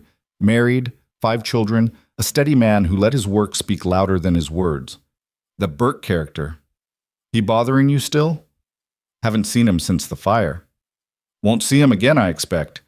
Doc told him to his face that if he showed up around here causing trouble, he'd answer to every man in this valley." Porter took a long drink. "Nobody hurts children under our watch. Nobody." The simple declaration, backed by quiet certainty, made Caleb feel something he hadn't experienced in years. The security of belonging to something larger than himself. He wasn't alone anymore. His daughters weren't alone. They were part of a community that looked after its own. By late afternoon, the barn's basic structure stood complete. Walls up, roof beams in place, door hung. It would need finishing work, but it was functional and solid. Caleb stood back looking at it, overwhelmed by what had been accomplished in a single day. "Not bad for government work," Doc said, appearing at his elbow with a grin. "We'll come back next week to help with the detail finishing. But you've got shelter for your animals now and storage for equipment. That'll see you through. I don't know how to repay this. You don't repay it. You pass it on. Someday someone else will need help, and you'll be there. That's how community works." The workers departed as the sun set, waving off thanks with the casual dismissal of people who'd done nothing more than expected. Martha was the last to leave, pressing Lily's hand with maternal warmth. "You've got a good father there," she told the girl quietly. "Hold on to that. Not every child gets so lucky." "I know," Lily said seriously. "We won't take it for granted." After everyone left, the 3 of them stood in the new barn, breathing in the smell of fresh-cut wood and surveying the space. It was larger than the old barn, built with an efficiency Caleb alone wouldn't have managed. The cow was already installed in her stall, contentedly chewing hay. The chickens had been transferred to a proper coop built into the corner. "It's really nice," June said, running her hand along a smooth beam. "Better than before." "It is," Caleb agreed. "But what made it possible was people caring enough to help. Don't forget that." They walked back to the cabin as darkness fell, tired, but satisfied. That night at dinner, Lily asked the question Caleb had been dreading. What if Burke comes back anyway? What if he doesn't care about the town standing against him? Caleb set down his fork, giving the question the serious consideration it deserved. Then we deal with it. Together. But I don't think he will. Men like Burke are bullies. They only fight when they think they can win easy. Now he knows this whole valley will stand against him. That changes the calculation. But you'll still keep your rifle close, June said. Not a question, an observation. I will. Not because I expect trouble, but because being prepared means trouble is less likely to find you. Lily nodded slowly. At the mission, they taught us to turn the other cheek, to forgive those who hurt us. But I don't think I can forgive Burke. Is that wrong? No, forgiveness isn't something you owe to people who've done you harm. It's something you give when you're ready, if you're ever ready. Don't let anyone tell you different. He looked between his daughters. What Burke did was wrong. How you feel about it isn't. I'm glad you broke his wrist, June said quietly. Is that bad? To be glad someone got hurt? You're not glad he got hurt. You're glad he was stopped from hurting us worse. That's different. Caleb reached across the table, covering her small hand with his. And you don't have to feel guilty about wanting to be safe. They finished dinner in thoughtful silence, then moved to their evening routine. Dishes washed, fire banked, door bolted. But before the girls went to their room, Lily turned back. Pa, thank you for fighting for us, for making us part of something bigger than just surviving. The gratitude in her voice, the trust implicit in calling him Pa, the simple fact that these two children had chosen him as much as he'd chosen them, it overwhelmed him with fierce protectiveness and pride. You don't have to thank me for that. You're my daughters. That means I'll always fight for you. June hugged him good night, then Lily did the same. After their door closed, Caleb sat by the fire thinking about how drastically his life had changed in 8 weeks. He'd gone from isolated and half dead inside to responsible for 2 lives he valued more than his own. He'd gone from believing he'd never care about anything again to caring so much it terrified him. But it was a good terror, the kind that came from having something worth protecting, worth fighting for, worth building a future around. The following weeks settled into a new normal. The barn got finished in stages as men from town stopped by to help with detail work. Caleb planted his fields with the girls' assistants, teaching them about crop rotation and soil preparation. June proved to have genuine talent with animals. She could calm a spooked horse with just her voice and had the chickens eating from her hand within days. Lily took to gardening with focused intensity, planning a vegetable plot with the same strategic thinking she applied to everything. She studied Caleb's almanac, asked Martha Henderson detailed questions about preserving food, and threw herself into learning everything about making a homestead self-sufficient. I want to be useful, she explained when Caleb asked about her sudden agricultural education. I want to pull my weight, not just be another mouth to feed. You are useful, both of you. But you're also children. You're allowed to just be children sometimes. She looked at him like he'd suggested something impossible. When do we have time to just be children? There's always work to do. He realized then what the mission had done to her, convinced her that her worth was purely transactional, that love and care had to be earned through constant labor and usefulness. Breaking her of that belief would take time and patience. Tell you what, he said, tomorrow's Sunday. No work except feeding animals. We're taking the whole day to just exist. Maybe go fishing at the creek. Maybe just sit around doing nothing. Point is, we're not working. But the garden it'll keep. One day won't make difference to the vegetables, but it might make a difference to you. So they spent Sunday by the creek, Caleb teaching the girls to fish with poles he'd made from willow branches.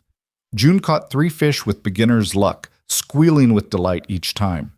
Lily caught none but laughed more in those few hours than Caleb had heard in weeks. They ate the fish for dinner, and June announced it was the best meal she'd ever had because she'd caught it herself.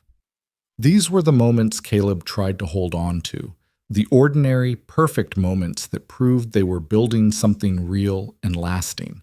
But underneath the growing security, he remained vigilant. Burke might be gone, but the threat he represented wasn't. The world was still dangerous, still full of people who saw children as property to control rather than people to protect. Which was why, when Doc Frazier rode out to the homestead 3 weeks after the barn raising, Caleb's first thought was that trouble had found them again. "Everything all right?" he asked, meeting Doc in the yard. "Depends on your perspective."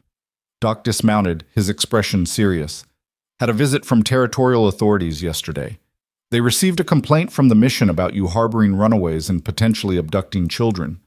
Caleb's blood went cold. "We have legal adoption papers. Judge Carson himself signed them." "I know, and I showed them copies. But the mission's claiming the adoption was done under false pretenses, that you coerced the girls into agreeing, that they weren't properly counseled about their options." Doc held up a hand before Caleb could explode. "I don't believe a word of it, and neither does anyone who's seen you with those girls. But the authorities have to investigate. They're sending someone next week to interview you and the children separately." "This is Burke's doing," Caleb said flatly. "Revenge, because I broke his wrist and ran him off." "Probably, but legal is legal. You need to be prepared." Doc's eyes were sympathetic but firm. "Make sure the girls understand what's happening. Make sure they can speak honestly about their choice to stay with you. And for the love of all that's holy, don't lose your temper when the investigator comes. I know you, Caleb. You don't suffer fools or bureaucrats gladly, but you need to play this smart." After Doc left, Caleb called the girls inside and explained the situation as simply as he could. They listened with growing alarm, June's hand finding Lily's and gripping tight. "They can't make us go back," June whispered. "Can they, Pa?" "We're yours now. The judge said so." "The judge did say so. And I'll fight with everything I have to make sure you stay here." He knelt before them, meeting their frightened eyes. "But I need you to tell the truth when they ask questions. Don't exaggerate or make things sound better or worse than they were. Just tell them exactly what happened, why you left the mission, why you came here, how I've treated you. Can you do that?" Lily's jaw set with determination. "We can do that. We'll tell them you saved us, because you did." "No. Tell them I gave you shelter and food and a home. Don't make it sound dramatic or rescued. Just tell them the facts." "The facts are you saved us," she insisted stubbornly. "From being cold and hungry and scared, from Burke, from having nowhere to go. Those are just facts." He pulled them both into a hug, feeling their hearts beating against his chest. "Then tell your truth. That's all anyone can ask." The week before the investigators' visit was tense. Caleb made sure the homestead looked organized and clean, that the girls' room was tidy, that there was ample food visible. He hated performing for some bureaucrat's assessment, but his daughter's futures depended on making the right impression. The investigator arrived on a Thursday morning, a thin woman in her 40s named Mrs. Blackwood, with sharp eyes and a no-nonsense manner. She carried a leather satchel and looked around the homestead with the assessing gaze of someone trained to spot problems. "Mr. Holt, I'm here to evaluate the living situation of Lillian and June Holt regarding their adoption and welfare." She didn't smile, didn't waste time on pleasantries. "I'll need to interview you first, then the children separately. I'll also inspect the premises and review any relevant documentation." "Of course." Caleb kept his voice level, remembering Doc's warning about his temper. "Whatever you need." They sat at his table while she asked questions. How the girls came to be with him, what their daily routine consisted of, how he provided for their education and welfare, what plans he had for their future. He answered honestly and directly, neither embellishing nor minimizing. "And you're unmarried," she noted, writing something in her book. "I am." Many would argue that children, especially girls, need a mother's influence. How do you address that concern? It took effort to keep the anger from his voice. "I address it by treating my daughters with respect, teaching them skills they'll need and making sure they know they're valued for who they are, not just for fitting someone's idea of proper femininity. Martha Henderson in town has been kind enough to offer guidance on matters I'm less familiar with. But mostly I just listen to them and do my best." Mrs. Blackwood made more notes, her expression unreadable. After an hour of questions, she asked to speak with the girls alone. Caleb's jaw clenched, hating to leave them to face interrogation without him, but he went outside as instructed. He paced the yard for 30 minutes, checking his pocket watch every few seconds, imagining every possible way this could go wrong. Finally, Mrs. Blackwood emerged, the girls trailing behind her. "I'd like to see their living quarters," she said. He showed her their room, watching her examine everything: the bed, the small shelf of possessions, the clothes hanging on pegs, the reader he'd bought them. She ran her finger along surfaces, checking for dust, opened the window to confirm it functioned properly, even checked under the bed. "And where do you sleep?" she asked. "Other room," he pointed. She inspected that too, then moved through the rest of the cabin with the same thoroughness. Outside, she examined the barn, the chicken coop, the well. She checked the quality of their water, the stores of food, the condition of the livestock. Through it all, Caleb felt like a specimen under examination, every aspect of his life being weighed and judged by a stranger who had the power to destroy everything that mattered to him. Finally, after 2 hours, Mrs. Blackwood closed her notebook and faced him. "Mr. Holt, I'll be frank. When I received this assignment, I expected to find neglect or coercion. The mission's complaint suggested as much. But what I've found is a well-maintained homestead, healthy children who speak articulately about their situation, and a father who, while unconventional, appears genuinely invested in their welfare." The relief hit him so hard he nearly swayed. "So you'll recommend the adoption stand?" "I'll recommend continued monitoring, but no immediate action. The girls made it very clear they wish to remain here.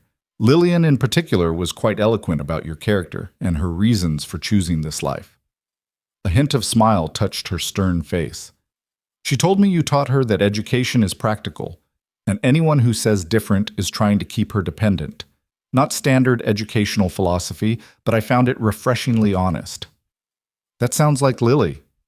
June told me you read to them every night and that you promised to always stay, and promises from you mean something because you keep them."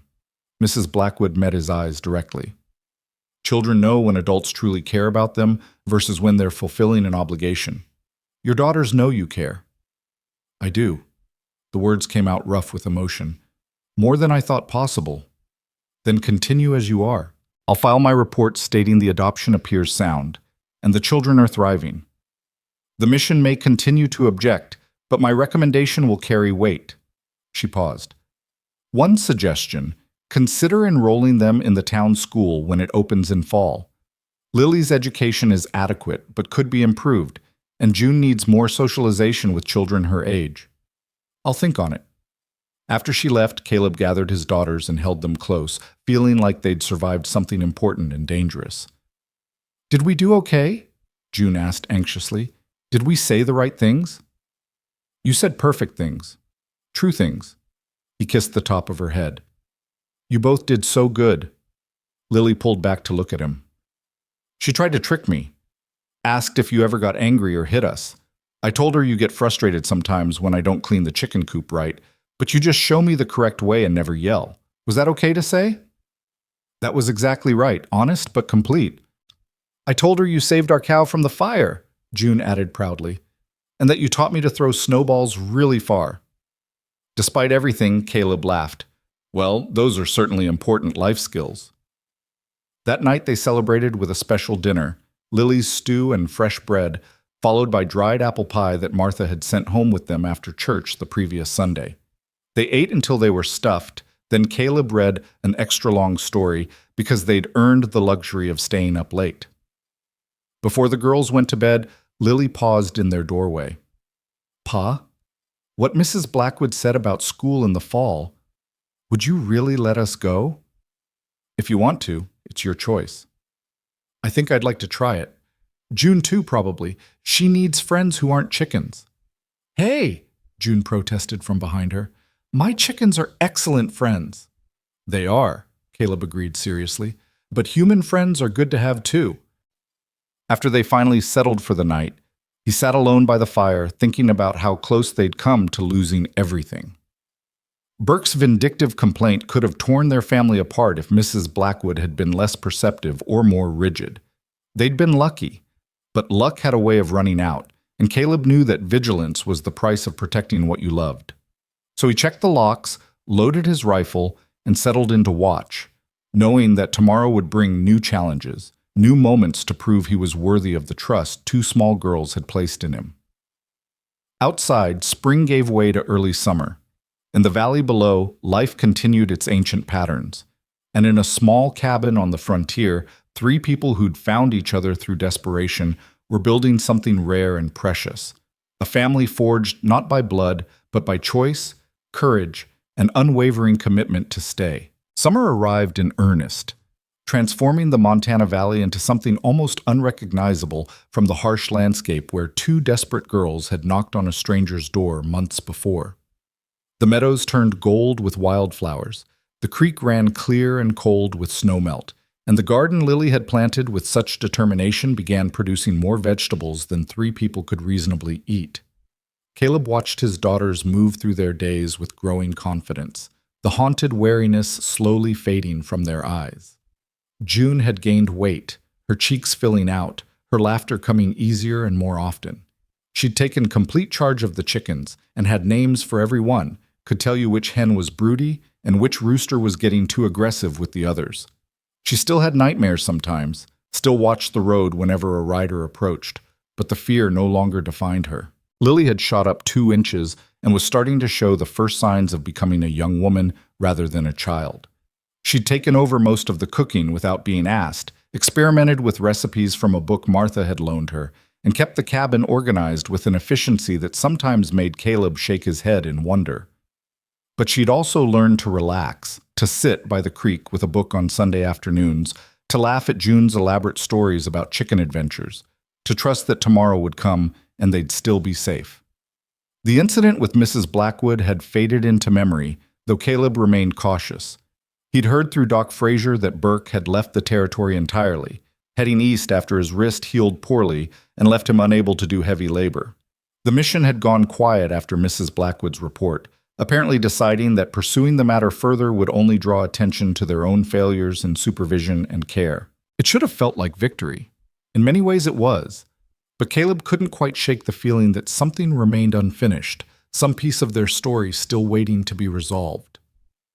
The answer came on a Wednesday in late July, when a wagon rolled up to their homestead carrying 2 people Caleb had never seen before. A middle-aged couple dressed in city clothes, the woman clutching a worn leather satchel. "Mr. Holt?" the man called out, climbing down. "I'm Robert Thorne, and this is my wife Catherine. We're looking for 2 girls, Lillian and June. We were told they might be here." Every protective instinct Caleb possessed roared to life.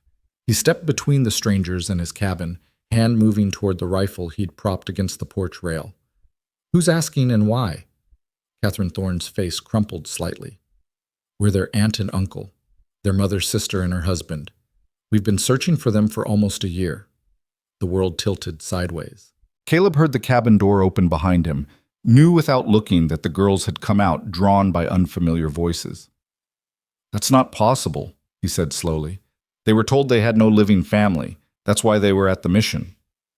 "We were told they died in the same fever that took their parents," Robert said, his voice heavy with old grief. "We live in St. Louis, didn't even know about the illness until months after. By the time we got word and traveled here, we were told the girls had succumbed as well. We held a memorial service for them." "But we didn't die," Lily's voice came from behind Caleb, small and shocked. "We got sick, but we lived. The mission, they took us in after Mama and Papa." She couldn't finish the sentence. Catherine moved forward, tears streaming down her face. "Lillian? June? Oh, my stars, is it really you?" June made a small sound and pressed against Caleb's leg. He put his hand on her shoulder, anchoring her, even as his mind raced through implications. These people claimed to be family. Real family, blood family, with more right to the girls than his legal papers could override if they pushed the issue. "You'll need to prove who you are," he said, keeping his voice steady despite the fear clawing at his chest. Anyone could show up claiming to be relatives. "Of course." Catherine opened her satchel with shaking hands and pulled out a photograph. "This was taken 2 years ago at Christmas. My sister Elizabeth, the girl's mother, insisted we sit for a portrait together." She held it out and Caleb took it, studying the image. A family group, man and woman in their 30s, 2 small girls who were unmistakably younger versions of Lily and June, and beside them another couple who had Catherine's eyes and Robert's distinctive narrow chin. "That's Mama," June whispered, reaching for the photograph. "And Papa. And us." She looked up at the thorns with confused hope. Your Aunt Catherine? Mama used to tell us stories about you. About the big city and the riverboats? I am, sweetheart. I'm so sorry we didn't know. So sorry we couldn't come sooner. Catherine knelt down, not approaching but making herself less threatening. Your mama was my little sister. I loved her so much. And I would have come for you immediately if I'd known you were alive. Lily had gone very still beside Caleb, her hand gripping his arm tight enough to hurt. Why did the mission tell you we were dead? I don't know, Robert said grimly, but I intend to find out. That's a cruel deception, and someone needs to answer for it. The implications were staggering. The mission had lied to the girls' only living relatives, had essentially stolen them by claiming they'd died. Whether through incompetence or deliberate malice didn't matter. The result was the same. 2 children separated from family who wanted them, trapped in an institution that had failed to protect them. You'll want to take them with you, Caleb heard himself say, each word feeling like swallowing glass. Back to St. Louis. Give them a proper home. No! June's protest was immediate and fierce. She wrapped herself around Caleb's waist. This is home. We're Holt's now. We don't want to leave. Junebug, they're your family. You're our family.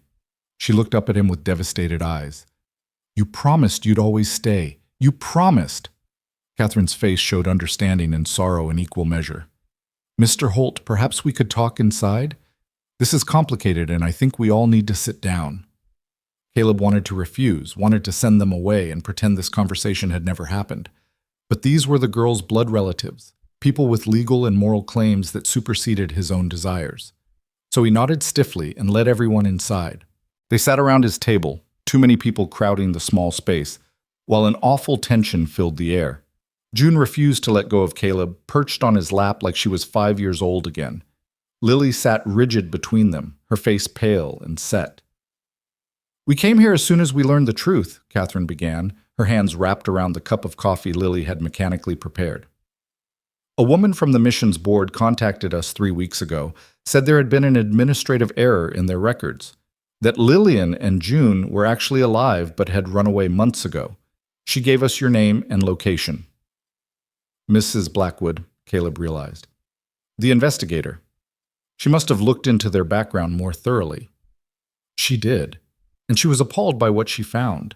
Not just the false death notification, but the conditions at the mission, the inadequate supervision, Catherine glanced at the girls and chose her words carefully.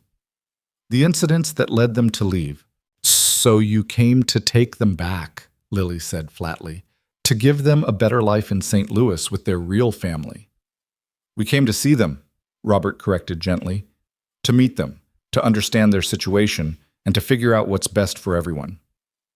What's best is we stay here, June said stubbornly, with Pa. Catherine looked at Caleb with something complicated in her expression, gratitude and grief, and maybe a touch of envy. You've adopted them legally? I have. Judge Carson approved it 4 months ago, but I imagine blood relatives can contest that if they want. He forced himself to meet her eyes. I won't fight you if you decide to take them. They're your family first. His voice caught. I just want what's best for them. Even if it means losing them, Catherine said softly. Even then. The words cost him everything to say, but they were true. He'd fight Burke or the mission or anyone who wanted to harm his daughters. But he wouldn't fight people who genuinely loved them and could offer them opportunities he never could. That would be selfishness disguised as protection. Lily stood abruptly, her chair scraping against the floor. Can we talk? Just us girls? She looked at Catherine with cautious hope. I want to hear about Mama, and I want you to understand why we can't leave. Of course, darling. The 3 of them went out to the porch, leaving Caleb and Robert in awkward silence. The man studied him with an assessing gaze that reminded Caleb uncomfortably of Mrs. Blackwood's evaluation. You love them, Robert finally said. Not a question. I do. They love you too. That much is obvious. He leaned back in his chair. Catherine and I, we can't have children of our own. We tried for years.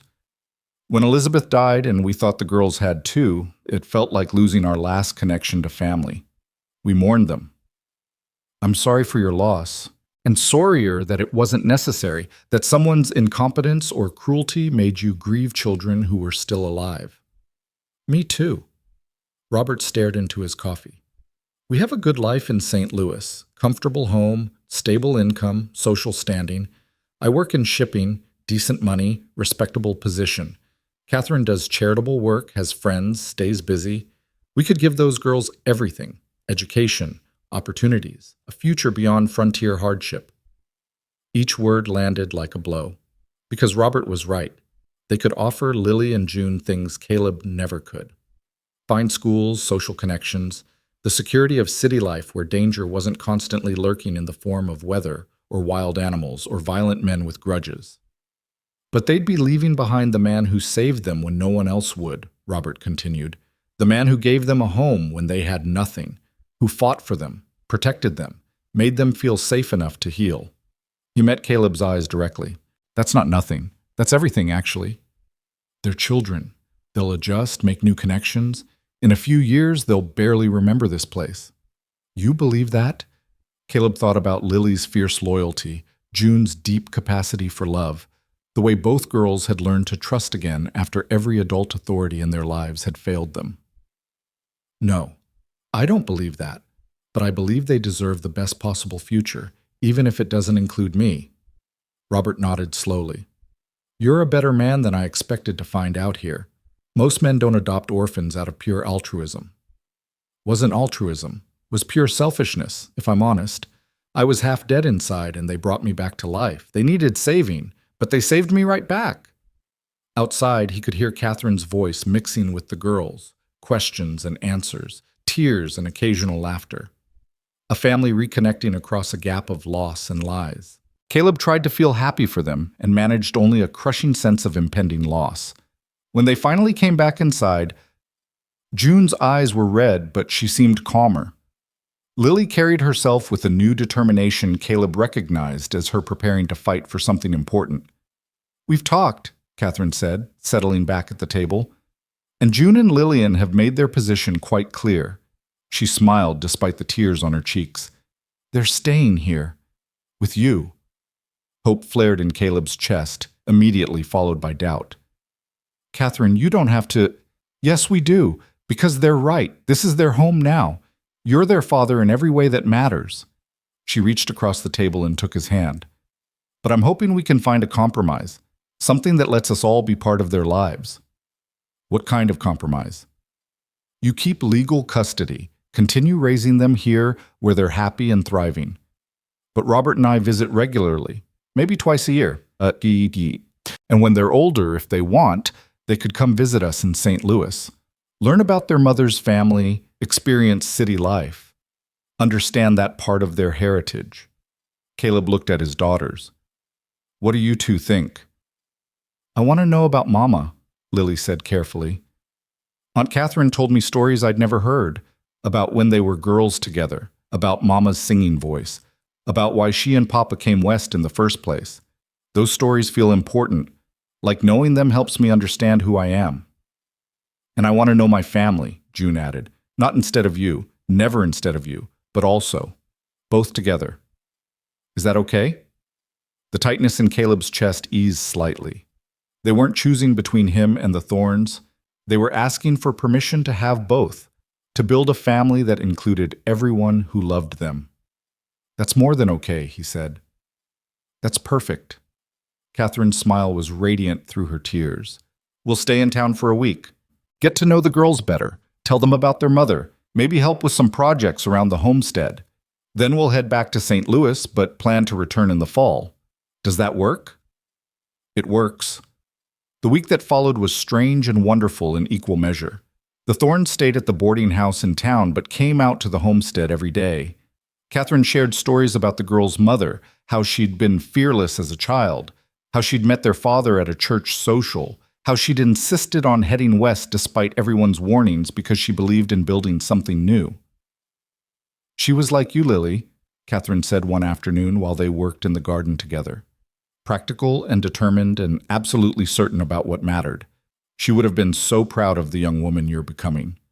Lily soaked up these stories like parched ground drinking rain, Learning about her mother from someone who'd known her completely gave her something precious, a sense of continuity, of belonging to a story that started long before tragedy struck. June bonded with Robert over their shared love of animals. He'd grown up on a farm before moving to the city and still remembered how to handle livestock. Together they built a better chicken coop, Robert showing June techniques for keeping predators out, while June taught him the personalities of each bird. "She's got a gift," Robert told Caleb one evening. "Real instinct for understanding animals.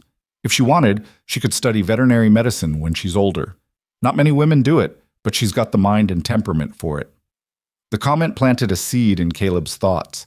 He'd been so focused on survival and stability that he hadn't thought much about long-term futures. But the girls were growing up. Lily would be 10 soon, June 6. They'd need education beyond what he could provide, opportunities to discover what they wanted to become. On the Thorns' last night before returning to St. Louis, they all gathered at the homestead for dinner. Lily had outdone herself cooking, and the table groaned with food. They ate and talked and laughed, and for the first time Caleb could see how this might actually work. Two families separated by distance but connected by love for two remarkable girls. After dinner, Catherine pulled out a package wrapped in brown paper. "This was your mother's," she told Lily, pressing it into her hands. "Her journal from when she first came west. I thought you should have it." Lily unwrapped it with trembling fingers, revealing a leather-bound book filled with her mother's handwriting. "Thank you," she whispered.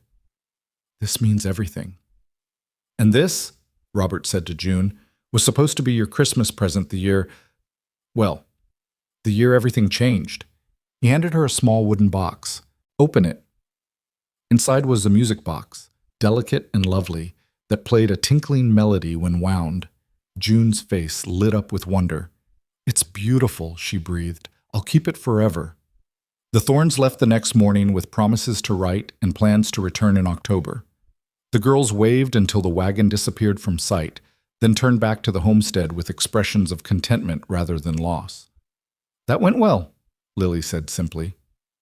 "It did," Caleb agreed, relieved beyond measure. Life settled back into routine, but richer now, fuller. The girls had their aunt and uncle's first letter within 2 weeks, and Lily wrote back with careful attention to her penmanship. They'd gained something precious, connections to their past, knowledge of where they came from, the security of knowing they were loved by more people than they'd imagined possible. August brought preparations for the fall school term. Martha had taken personal charge of making sure the girls were ready, donating books and helping Lily sew proper school dresses. The night before school started, both girls were too excited and nervous to sleep.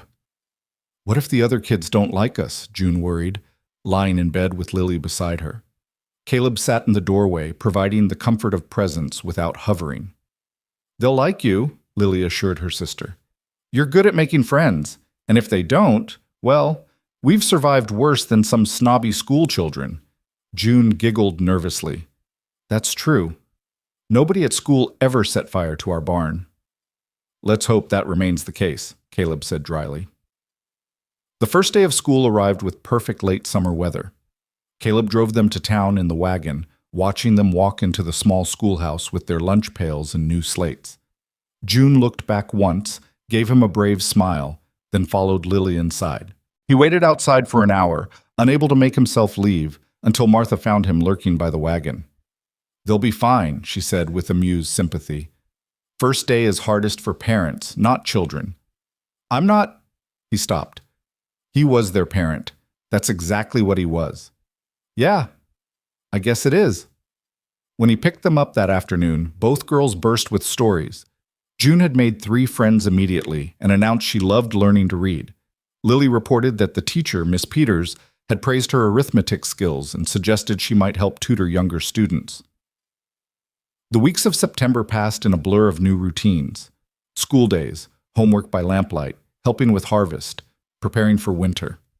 The Thorns' letters arrived regularly, full of news from St. Louis and questions about the girls' progress. Lily and June wrote back faithfully, their letters growing more confident and detailed. October brought the Thorns' promised return visit.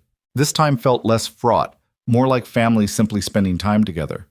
They helped with apple harvest, assisted in canning and preserving, and spent long evenings around the fire telling stories.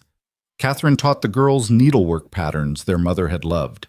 Robert showed Caleb improved techniques for reinforcing the barn against winter storms.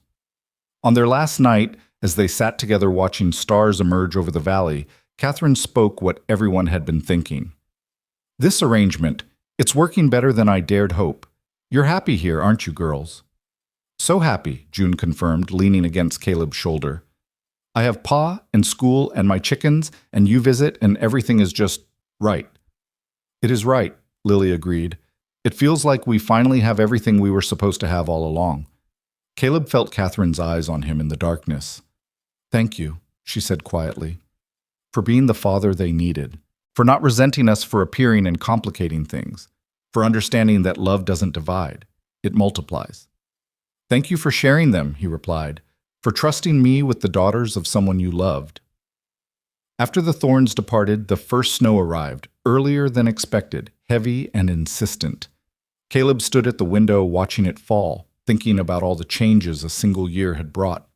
Last winter he'd been alone, isolated by choice, convinced he'd never care about anything again. Now his cabin held laughter and squabbling and homework complaints. His table required 3 chairs. His heart held room for 2 fierce, brilliant girls who'd refused to let him stay buried in grief. "Pa?" Lily appeared at his elbow. "You okay?" "I'm good. Just thinking." "About what?"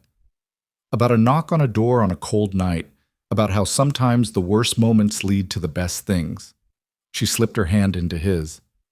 "I'm glad we knocked. Even though I was so scared I almost didn't." "Me too, Lily. Me too."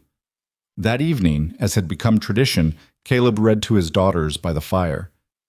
But tonight, after the story ended, June looked up at him with unusual seriousness. "Pa, can I ask you something?" "Always." "When people get adopted, they get adoption papers, right? Official ones?" "That's right.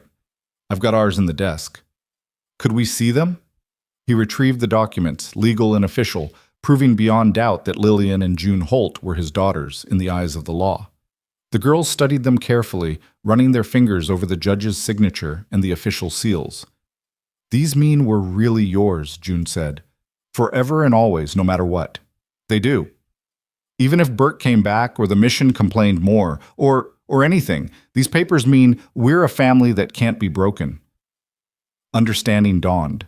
She'd been worrying again, despite all the reassurances and evidence of stability. Fear had a way of lingering long after the immediate danger passed. "Junebug, look at me." He waited until her eyes met his.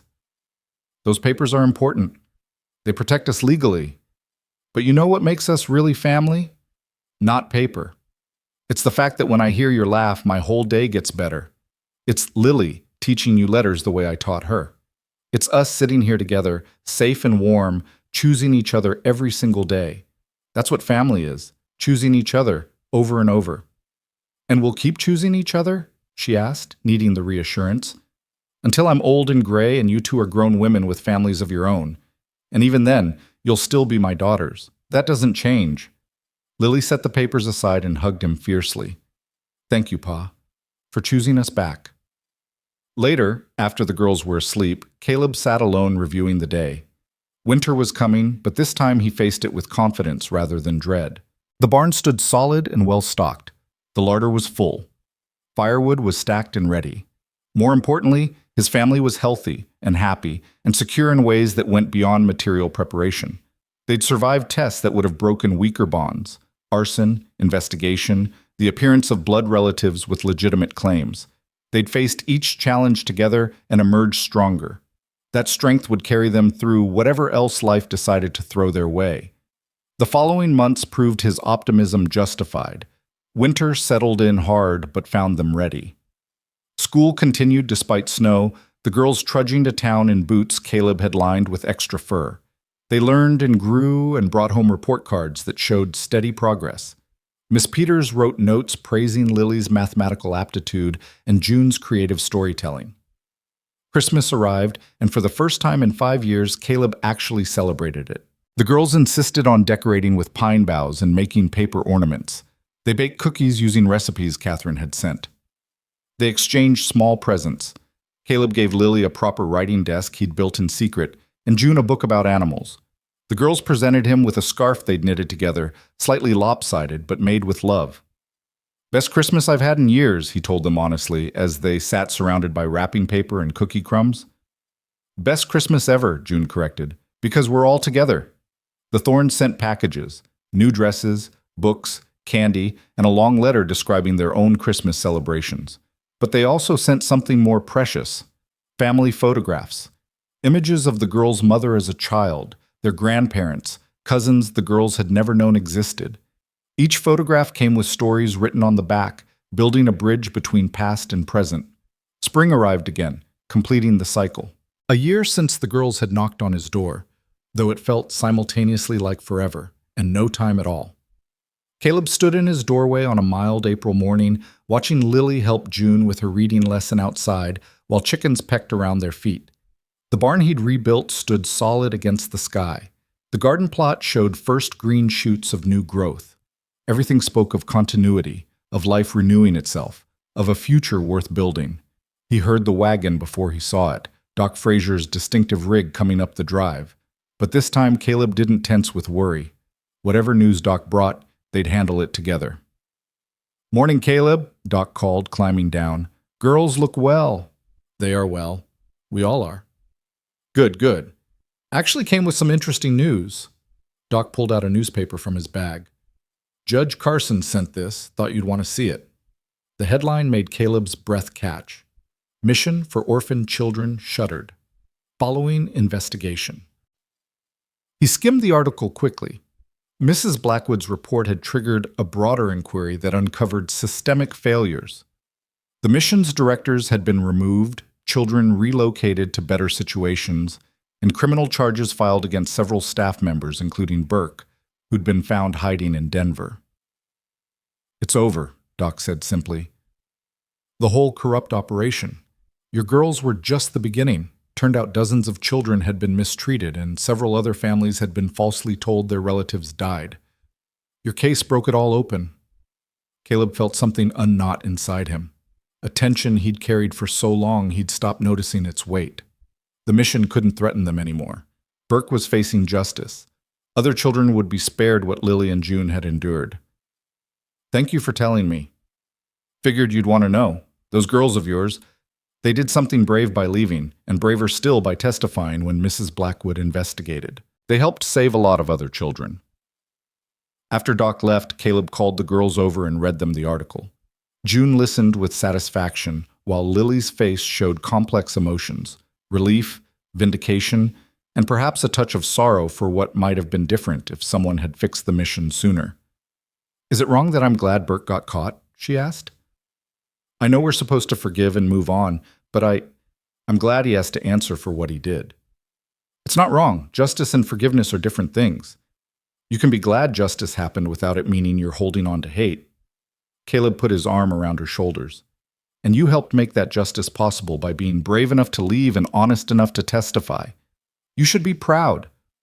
"We're very proud," June added, hugging her sister. "You saved me by getting us out of there. You saved me again by bringing us here. You're basically the hero of this whole story." Lily laughed, some of the tension leaving her face. "I just did what needed doing, same as Pa when he let us in that first night." "Then we're all heroes," Caleb said. "And we all saved each other. That's how family works." Summer brought its own richness. The garden produced abundantly, and June proved to have inherited her mother's gift for making things grow. The Thorns visited again in July, staying 2 weeks this time and integrating even more smoothly into the household routines. Catherine and Lily spent hours cooking together while Robert taught June advanced animal husbandry techniques. The adults sat on the porch in the evenings discussing the girls' futures, educational opportunities, potential careers, the balance between frontier practicality and broader horizons. "We'd like to pay for their schooling," Robert said one evening, "when they're old enough. University if they want it, or professional training, whatever path they choose." Caleb's pride warred with practicality. He couldn't afford that kind of education himself, but accepting felt like admitting inadequacy. Catherine seemed to read his thoughts. "It's not charity, Caleb. It's family investing in family. Elizabeth would have wanted her daughters to have every opportunity. Let us do this, not because you can't provide, but because we want to contribute to their futures. So he accepted, grateful for their generosity and the security it represented for his daughters. The girls would have choices he'd never imagined possible, the freedom to become whatever they wanted, supported by two families who loved them unconditionally. Fall brought the girls' return to school, now as confident second-year students rather than nervous newcomers. June had become something of a local celebrity for her animal knowledge, regularly helping neighbors with sick livestock. Lily was assisting Miss Peters with teaching younger children arithmetic, discovering she had a gift for explaining complex concepts simply. On a crisp October evening, the family sat around their table, the same table where Caleb had first fed two desperate, exhausted girls soup and hope. So much had changed, yet the fundamentals remained: shelter, safety, love, and the commitment to face whatever came next together. "Pa," Lily said, looking up from her homework, "I've been thinking about what I want to be when I grow up." "Oh, what's that?" "A teacher. Maybe start a school out here for frontier children, somewhere better than the mission, where kids feel safe and valued and actually learn useful things." Caleb felt pride swell in his chest. Of course she'd choose something that helped others, that addressed the failures she'd experienced directly. "That's a fine goal. You'd be excellent at it." "And I want to be a veterinarian," June announced. "Uncle Robert says I could study at a college that teaches animal medicine. I could come back here and help all the ranchers and farmers." "Both of you, wanting to come back here after seeing the world. You sure about that?" They exchanged glances, then Lily spoke for both of them. "This is home, Pa. It always will be. Whatever else we do or see or become, this valley is where we belong, where our family is. Home. Such a simple word for something so profound." Caleb looked around the cabin, still modest, still rough around the edges, but filled with life and laughter and purpose. The place where he'd nearly died of loneliness had become the place where he'd learned to live again. "Well then," he said, his voice rough with emotion, "I guess we'd better make sure this old homestead stays in good shape for when you two come back with your fancy degrees and big ideas." June giggled. "You'll be so old by then, Pa, probably all gray and walking with a cane." "Probably, but I'll still be here, keeping your chickens fed and your rooms ready."